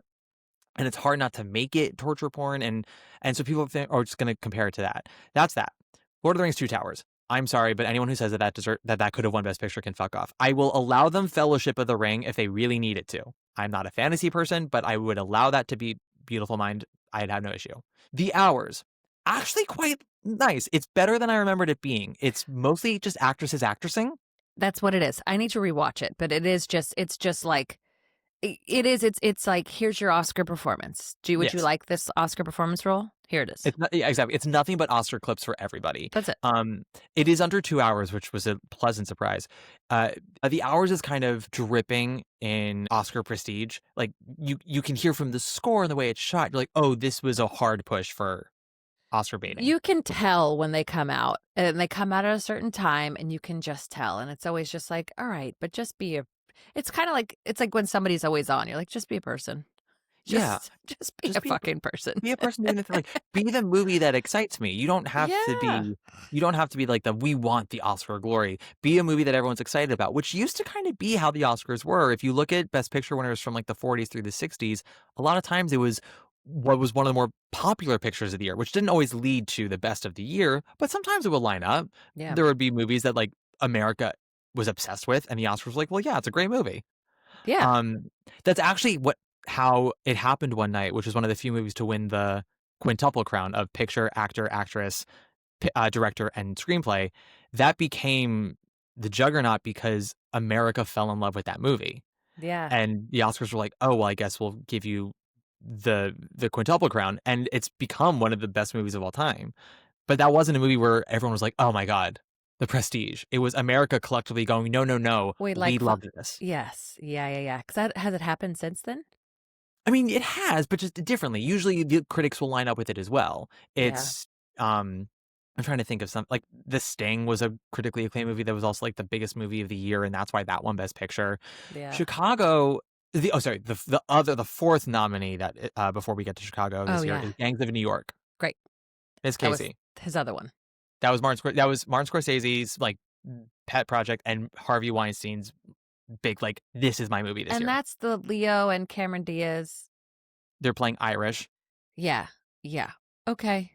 So you live in a hole for a little bit, like okay. Yeah. Can I tell you something, Miss Casey Balsham? Please do. I listen to these movie podcasts and I listen to these very nice, but still film boys, talk about Gangs of New York and like saying I love this movie. It slaps. It's finally becoming appreciated in the Scorsese lineup. And I had spent 23 years never seeing it and going, eventually I will watch this movie. And I'm looking forward to it. I will see what these guys are talking about. Let me see if this really is the film that should have beaten Chicago. And when I tell you, that movie blows. Dude, I am angry about it. It's just boys being like, I can't believe a musical beat my big, strong boy movie. And it's like, yeah, because it's better. It's better. It doesn't make Scorsese bad. It doesn't make anything. It just makes it that Chicago was a good fucking movie and it was better. It was better. It's the thing about Chicago is Chicago represents how I actually can't trust most art commentators, especially of our generation. Sure. Because what people really love to do is they love to do the sort of like off the beaten path take of what's secretly amazing. You know who's secretly giving the best performance in this movie? Everyone always likes to do that. Of the I'm acknowledging the thing that maybe is under championed. And a lot of the nice indoor boys of film podcasting worlds, they'll say things like, oh my God, well, if the Oscars had any guts or glory, they would have nominated Alicia Silverstone for Clueless, which is a phenomenal performance and should have at least been given a Golden Globe nomination.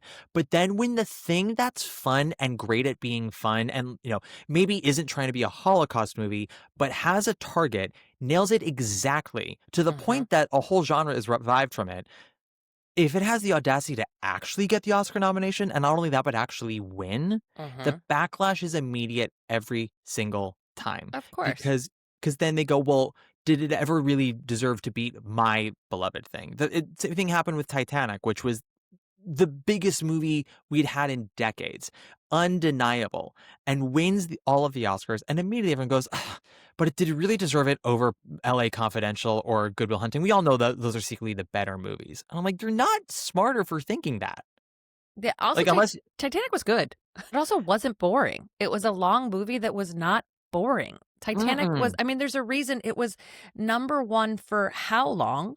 Like 6 months, yeah. Like fucking forever. I remember I kept waiting it. Like, remember back in the day when movies would go to the cheap theaters when they were like, when it had been a while, like I kept waiting for it to be at the cheap theater. And it was like a year later. I was like insane.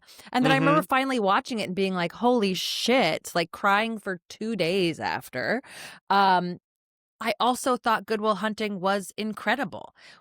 They're both incredible films, but like, just because Titanic 1 doesn't take, I don't know. Like people are just, but you know what I mean? Like, yes.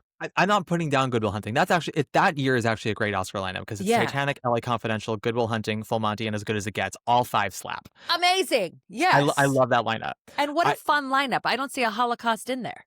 Not a single one, unless you count the Full Monty, which is a Holocaust of dick. But it's the whole thing about this podcast that I really try not to do.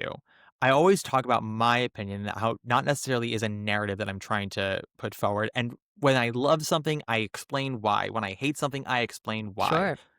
I listened to a lot of these movie dudes but they have similar tastes, which is like Spielberg can do no wrong, Scorsese can do no wrong, Nolan and Paul Thomas Anderson can do no wrong. Do you think it's just what they're like taught in film school, like that we have to worship at the altar of these like Yeah. certain guys, and even when they put out stuff that is like fine, we have to be like Mhm. masterpiece, and it's like, well, Yeah. not everybody agrees, and if it was a masterpiece, I think most people would agree. That's the thing, is like it's like the Tony nominations and what people actually like have gone really far apart, where I think it used to be a little bit more aligned. And now, like you said, it's like you can obviously tell when something is going for an Oscar because it's supposed to be, it wants all these artsy fartsy people to be like, whoa, did you see how they went really into a droplet of water? Like that, what's that one where she's fucking the fish?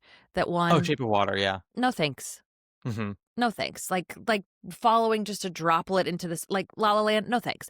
Like, you know, all like it's like just be a movie. Yeah. The thing about I don't Parasite care that I about love a so water much- droplet. Yeah. Parasite is a movie that has a lot to say about class disparity and whatnot, but ultimately Parasite I liked. Parasite is a compelling film about people. It's not Yes. pretentious about what it has to say. It's about grabbing you, and then after the fact you go, "Oh, now that I think about it, that had a lot to say." But in the moment you're just engaged. And that is Mhm. ultimately those are the best stories, are the ones that grab you, and when it's over you can have a conversation about it and you recognize all the layers that it has. Mhm. Chicago has layers. It's not a super nuanced take, but that's not the point. The point is kind of how obvious it all is and how easy people can be manipulated. Gangs of New York, I will never understand the love outside of it's dudes fighting and blood and like it's Scorsese being messy with his soundtrack. But I got angry because I had spent so many years going, oh God, I really hope that like I don't see this movie and I all of a sudden realize, oh my God, I was wrong the whole time. Chicago should have been the runner-up or whatever. But no, it's a lot of people with these takes that I watch. And then also, not only that, what infuriates me even more, Casey, Go is that for they it. then go to bat for movie musicals after Chicago that are not nearly as good. Go. And I sit here going, I am not a film scholar. I love movies. I do have a knowledge of them. I would Mhm. never go into these movie podcasts and be like, let's talk about Frank Capra. I can't do that the way they Right. can. But I hear them talk about West Side Story, being unable to identify how those last 30 minutes disintegrate in your hands. I hear them talk about In the Heights, which has a messy ass screenplay. I hear them talk about Dreamgirls, which is bumpier than a 14-year-old's face before they go on Accutane. I think we both know, and I think you already nailed it, why these people have a problem with it. Again, it's two female leads, and they don't want to like it. But also it's the fun thing with two female leads It's the fun thing. had the audacity to win. Mhm. It would have been something if Chicago had been nominated, or if like Chicago, ran the field with the Golden Globes and SAG, but then like underperformed at the Oscars. And then there would have been the talk of, well, Chicago secretly slaps and the Oscars are stupid for not recognizing Totally. it. Yeah. But We're never led the satisfied. it led the board with as a people. nomination. Yeah. Yeah, it's the thing that was supposed to be a cheeky idea actually happened, and then people had backlash towards it. And that is the thing that pisses me off the most because it's so predictable. It's so predictable. Yeah. If it's what happened when Barbie got a Best Picture nomination, because before that happened, everyone's like, "Oh my God, is Barbie going to get a Best Picture nomination? Are we gonna secretly make that happen?" And then it did, and everyone's like, "We didn't have to do that." I'm like, it was the biggest movie of the year. By And a was lot. good and was made by Greta Gerwig, who's one of our best directors right now. Of course it was going to get nominated. Fuck you all. Yeah. And it did better than Oppenheimer. It did. It It did made more money by far. by far. And I just think that pissed people off. It did, but at the end of the day, Oppenheimer won all the Oscars it was meant to win. Like, can't we just shut up and just let Barbie have this wonderful win? That Let 'em have is it. crazy that it was able to happen and wonderful that it was able to happen. Yeah. When people talk about movie musicals since Chicago that these film bros will tell you are better, or people on Instagram will tell you are just as good, awards don't necessarily mean something. Box office doesn't necessarily mean something. Right. Reviews don't necessarily mean something. But we have yet to have a movie musical since Chicago that has been able to do that triple crown of getting good reviews, making money, and winning Oscars. Yeah. And also still being relevant because it's still around in the pop culture. The musical's still running on Broadway because of this movie. Movie Totally. musicals are back because of this movie. We still come back to it. Yeah. Wicked has the box office. It has, solid critical acclaim. Did not get the Oscar love. Maybe part 2 will, but I'm just saying. Les Mis had box office. won some Oscars, does not have the critical acclaim, and very much its reputation has tanked since it came out. But that was such a fun one because I think, didn't it come out like the day after Thanksgiving? I remember so- like it was like it, and so it was just a fun. It was really fun to watch. And were they the first ones to kind of do the singing live in the movie? Publicly. There are other movie Publicly, musicals that had done it, Okay. not to that extent and not that poorly. But that's what kind of made it really interesting, I thought. Because halfway through, you'd be like, are they, wait, they are. Wait, Yeah. is she? Wait, Anne It Hathaway? was that angle. Yeah. It was that angle. It was. And yeah, I will say, other than Hairspray, another movie musical of the century, and I can't believe I forgot about it. It's because no one saw it. It's on Netflix to watch still, and Netflix just chose not to promote it. I couldn't tell you why. The movie version of Matilda is actually quite yes. fantastic. Oh shit. Yeah, I had written that down. I yes, the movie version of Matilda. The newer one. Yes. Yeah. Right. Not the Mara Wilson one. Yeah. The newer one. Fantastic. It's great. It is fantastic.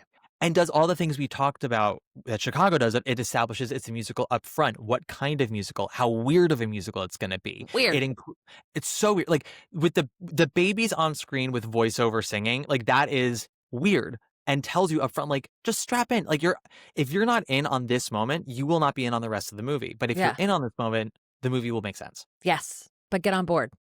Like, and songs happen consistently, both for character development, for storytelling purposes. It uses songs in real moments where like the action stops, as well as progressing things forward. Like Chicago's really big on montages, which I really appreciate. It helps move things along and keeps the pacing up. Yeah, I don't really have anything else to say. I just think this movie is incredible. I think it did it did something smart because it kept that choreography new, and that's when so it's like that sequence of the kids dancing that went super viral. It's like yes, yeah, like that was correct to do that. You talk about a performance that is game. Emma Thompson in Matilda she's so game as Trunchbull. It's brilliant. She's amazing. She's amazing, and it was supposed to be Ralph Fiennes. You know that? Also amazing. Yeah. Well, he pulled out. So apparently it was supposed to be Ralph Fiennes and Emma Stone, and then Ralph Fiennes pulled out because there was a lot of backlash from the trans community at the time. Because there was no, people didn't have a lot of knowledge that on stage it's panto and it's typically a cisgender male in drag, to add to that like otherworldliness of Miss Trunchbull, and people weren't doing their research on that. They just saw that and they went, "How dare!" As people do. As people do. And so, and Rafe would have been fantastic. Would have probably been scarier than Emma Thompson is in the movie. 100%. But Emma Thompson is hilarious. She's amazing. She's amazing. I love it. Yeah, if you haven't learned anything from this episode, guys, just watch Matilda. I'm telling you, it's better than so many other movie musicals that people want to tell you are good. People will be like, Phantom's actually great. Rent is actually great. I'm like, no, they're not. And Matilda buries them into the ground. Absolutely. Yeah. Phantom and Rent also do something that I hate that Chicago doesn't do and I appreciate, is taking recitative sung dialogue in shows and just turning them into dialogue in the movie. Rent, I was very disappointed with I will still go back every couple of years and watch it just as like a nostalgia. Like I still love the music, but it did so much that made me so sad. It's it's very sad. And I appreciate Rob Marshall understanding that was not meant to be his, because he's able to walk away from that. But Christopher Columbus, he who made Home Alone and Harry Potter 1 and 2, and Mrs. Doubtfire was like, let me at them AIDS. He's like, I know what to do with AIDS. That was not for you either, Chris. Not for you. You know what movie I just saw, finally? Which one? Sinners. I saw Sinners last night in IMAX. Have you seen it? I want Ryan Coogler to make a movie musical so badly now. I mean, there was so many parts where you're like, that was another one where we were both kind of like, me and my husband were watching it like, what? But like the campiness, like when it got to like the meat of it, I think that actually could be a fun musical. Oh, I think Sinners, but like whatever that feel of that movie, definitely. Oh, the two moments where I was like, oh, Coogler needs to do a musical were when Sammy, the cousin, is playing music and sort of brings the spirits back, which is sort of campy in its own right, but intentionally so. And then also when the woman that he likes does her number, as we're cutting between her performing and Haley Steinfeld riding Michael B. Jordan to death. Like, yes! all those cuts. I'm like Coogler. I'm like, oh, Coogler watched Chicago and watched all that jazz and remembered Catherine ZJ performing all that jazz while Renee Zellweger is getting plowed by Dominique West. I'm like, he watched that and he said, I'm going to do that He for said, my thing. I got that, but add I got it. vampires. I Add got vampires. you. Everybody was like, oh, Ryan Coogler, you want a musical sequence? Watch Spielberg's West Side Story. He's like, no, I'm going to watch Marshall's Chicago. And he got all the lessons. As anybody should. As anyone should. If there's anything besides Matilda, is that like truly no notes Chicago, except for, yes, Richard Gere should have gotten nominated, and that was a bummer. Yes, I forgot to bring that up. Yes. He is incredible as Billy Flynn. He's great. And I believe was nominated almost everywhere until the Oscar, which is upsetting. Right. It was Adrian Brody for The Pianist, Jack Nicholson for About Schmidt, Nicolas Cage for Adaptation, Daniel Day-Lewis for Gangs of New York, and the fifth one was Michael Caine for The Quiet American. Okay, so it's like all these like, okay, these guys get nominated, but like Richard Gere was phenomenal in that movie. Having not seen The Quiet American, it's hard for me to say that I would take out Michael Caine in place of Richard Gere just because I haven't seen it. But Right. I've heard no one speak about this performance. No. I remember when the movie came out, it felt like a big nothing. So I would do it. I also would probably take out Jack Nicholson for About Schmidt as well. If you're like, you are not allowed to take out Michael Caine, I would take out Jack Nicholson for About Schmidt, which is a perfectly fine movie. Kathy Bates is the best thing about it, and she was rightfully nominated. But they just took the big names. They did well, in like the serious films or whatever. Well, About Schmidt was like, wasn't it like half and half? Like it was like a kind of funny. Adaptation is funny. Adaptation is also very weird. Is also it's its own thing. I will say Brody can stay, Cage can stay. I will allow Daniel Day-Lewis to stay. I don't think he's great in Gangs of New York, but he is the only reason that movie is remotely watchable. Yep. It feels like the out of town tryout for what he's gonna do for There Will Be Blood. It feels like the workshop. It's Boston. But ultimately, but he's committed and it's big and it's Scorsese, so I get it. Yeah. Like Gere should be in here 1,000%. 1,000%. Yeah, I remember at the time there was a little bit of the two people at the time when that movie came out where it was like a little bit of I don't know about them were Gere for Billy Flynn and Renee.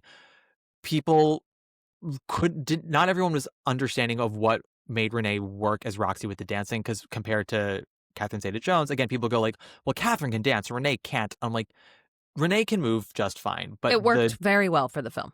The disparity makes sense.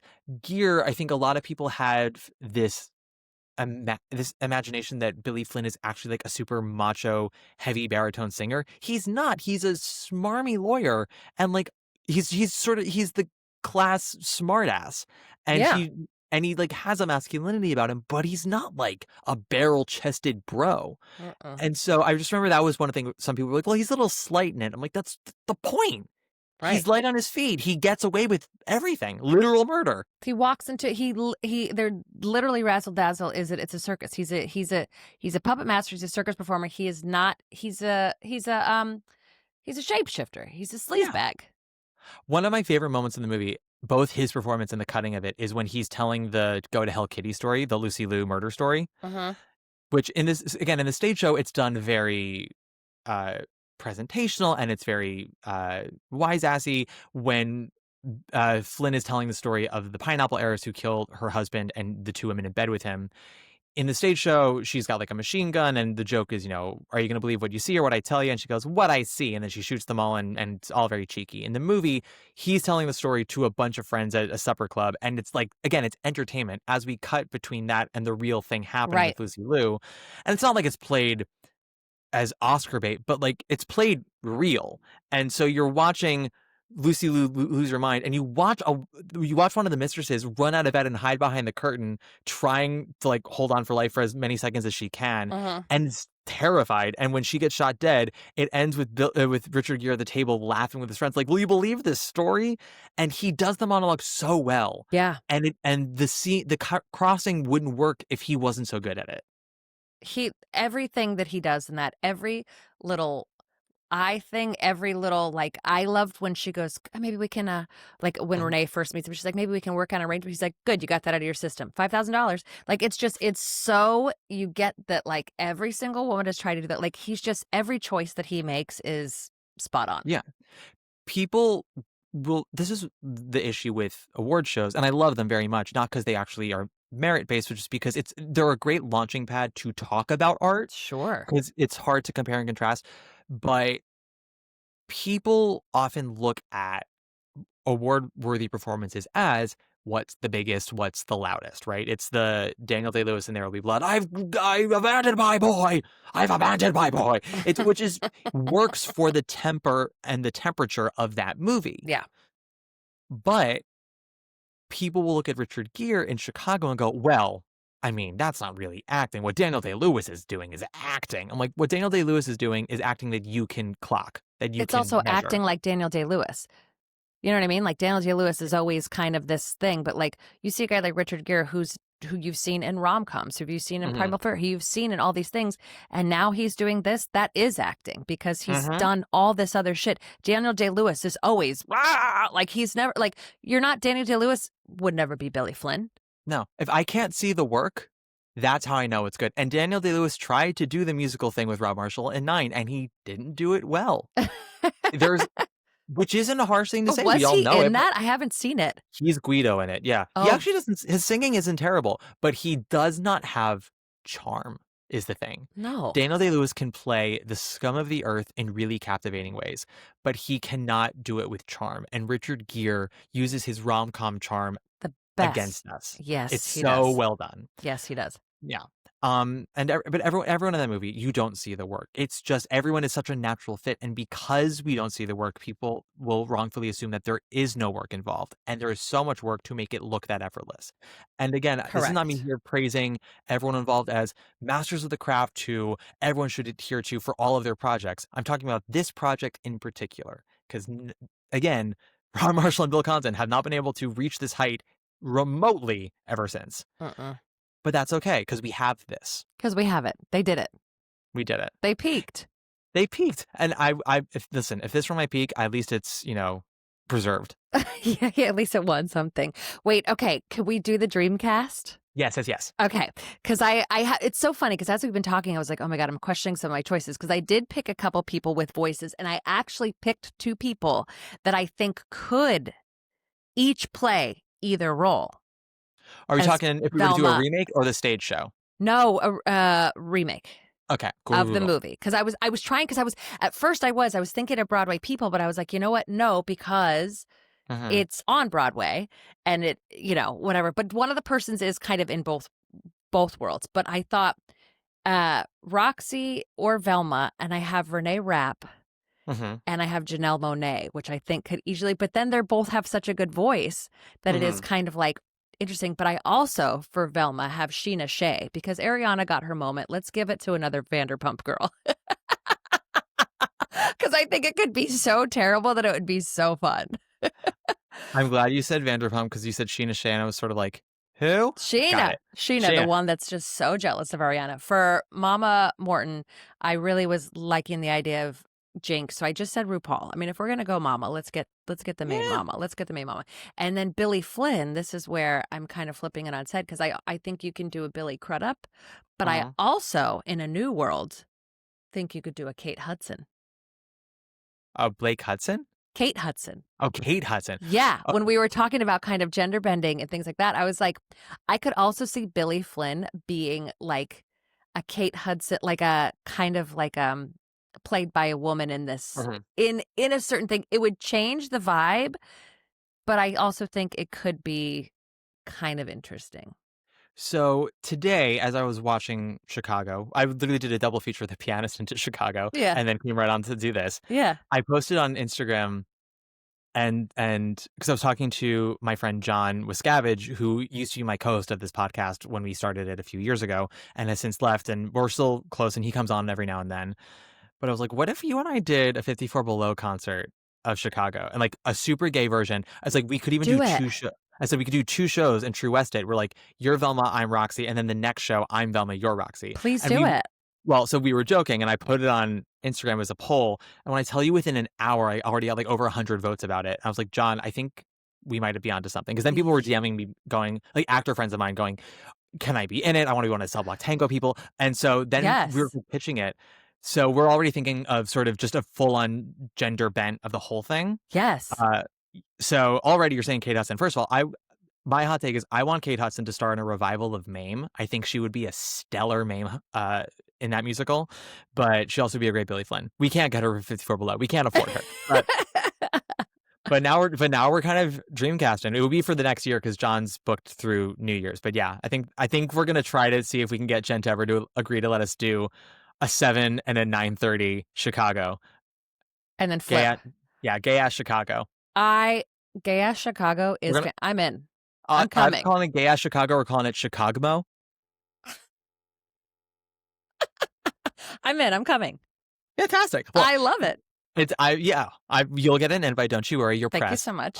Yes. No, I think we're gonna do it, and yeah, we're pretty pumped. Like, the number of people I had DM me who I haven't spoken to in 9 months who are like on Broadway or on national tours, like, I'll be back in the new year. I want you to think of me for in. Yeah. I want in. I was like, that's the thing is, everybody loves Chicago. They just do. Yeah. They just do. Yeah. And movie journalists who keep on publishing articles with the same punchline about Chicago not deserving Best Picture. And I just go, you know what? If these other movie musicals since then were going to be the thing like Chicago was, they would be the thing already. It's also 23 years ago. To quote Jesse Eisenberg, if you were the inventors of Facebook, you would have invented Facebook. If you were the next Chicago, you would be the next Chicago. You would be the next Chicago. That's a perfect quote. Thank you. Casey, this has been delightful. But thank you so much. You and I have busy schedules. I need to let you get back to your children. They're wondering where mom is. They are. But sometimes I'm like, hey, Broadway calls. Go downstairs. Broadway calls. Thank you so much for coming on. This has been an absolute blast. Where can people find you if you want them to find you? I am at on Instagram and TikTok, it's Broadway Bitch. And look for the one with the pink thing, because I think there was a Broadway Bitch podcast like a couple years ago. Anyway, I'm the new one. I'm at KSpaceB also on Instagram. So find us there. And our podcast, It's Broadway Bitch, comes out every Monday. Matt's going to be on pretty soon. So listen, tell your friends. And message me. I'm here. I'm available. She is around, and you can hear me on It's Broadway Bitch. I think this is coming out in early January, so I don't know when my episode will be coming out. But we're recording in like 2 weeks. We are recording soon, and you'll probably come out. I might almost come out around the same time because I'm about a month or so. Fantastic. Banked. Okay, great. I love the symmetry of that. The synergy, even one might say. We're Chicago. We are Chicago. We are the Roxy's Mind and real life. Well, okay, if we were to do Chicago, you and I, who would be who? I'm Amos. Fuck off, I'm Amos. I love it. I love it. I want to sing Cellophane. And Cellophane, I will say, the year of Chicago I was in 7th grade, so that was the bar bat mitzvah year for a lot of people. Mm-hmm. And my friend at the time, Natasha, had her bat mitzvah, and I went to a school with a lot of performers, and her mom asked that I perform at her bar mitzvah party, and I sang Cellophane because Chicago was like so huge that year. I just won the Oscar, and that's one of my happy memories, was being 13 and performing Cellophane at her bar mitzvah party. Looking back, I go, oh, free labor. You had free entertainment. I got it. Again, pay us. Yeah. Pay us, the things we do. Pay us. On that note, guys, if you want to follow me, I am on Instagram at Matt Koplik, usual spelling. If you do like the podcast, please give us a nice 5-star rating or review. It all helps with the algorithm. Join us on the Substack, where we have articles that are published from each episode. So, like, if you're not a huge podcast person, but you like my writing, there's a companion article for every episode we do on the podcast. We also have a Discord channel. Make sure to join that. We're with a bunch of listeners, over 300 members on the Discord, almost 300 members on the Substack. It's a really wonderful space. Casey, we close out every episode with a big old diva, either who's been on Broadway or Broadway related. Who would you like to close us out with today on your episode of Broadway Breakdown? Ooh, how do I close it? What do I do? So you just say which diva you want to close this out with, and then in post I will put in their audio. So if you want, you can even say what song you want, or you can just say the diva and I'll pick the song. And when you listen to this episode in 2 months, you'll hear her singing as we close out. Oh, okay. I mean, I'm sure that she's been picked before, but you got to go Bette Midler. We love her. I don't think she's been picked since like 2018. So you know what? There we go. Because I feel like there was just something honoring her that I saw on Instagram, like a couple people, and you just remember that she is so violently funny and aggressive on Twitter or on Threads or whatever, and it just she's around, she's here. She's She's great. tiny. She's here. Bette Midler. Bette Midler, like Riri. She's tiny and she's here. Bette Midler. Okay, I will close this out with Bette Midler. That's it, you guys. Thank you so much for stopping by. We will see you next week. Take it away, Bette. Bye.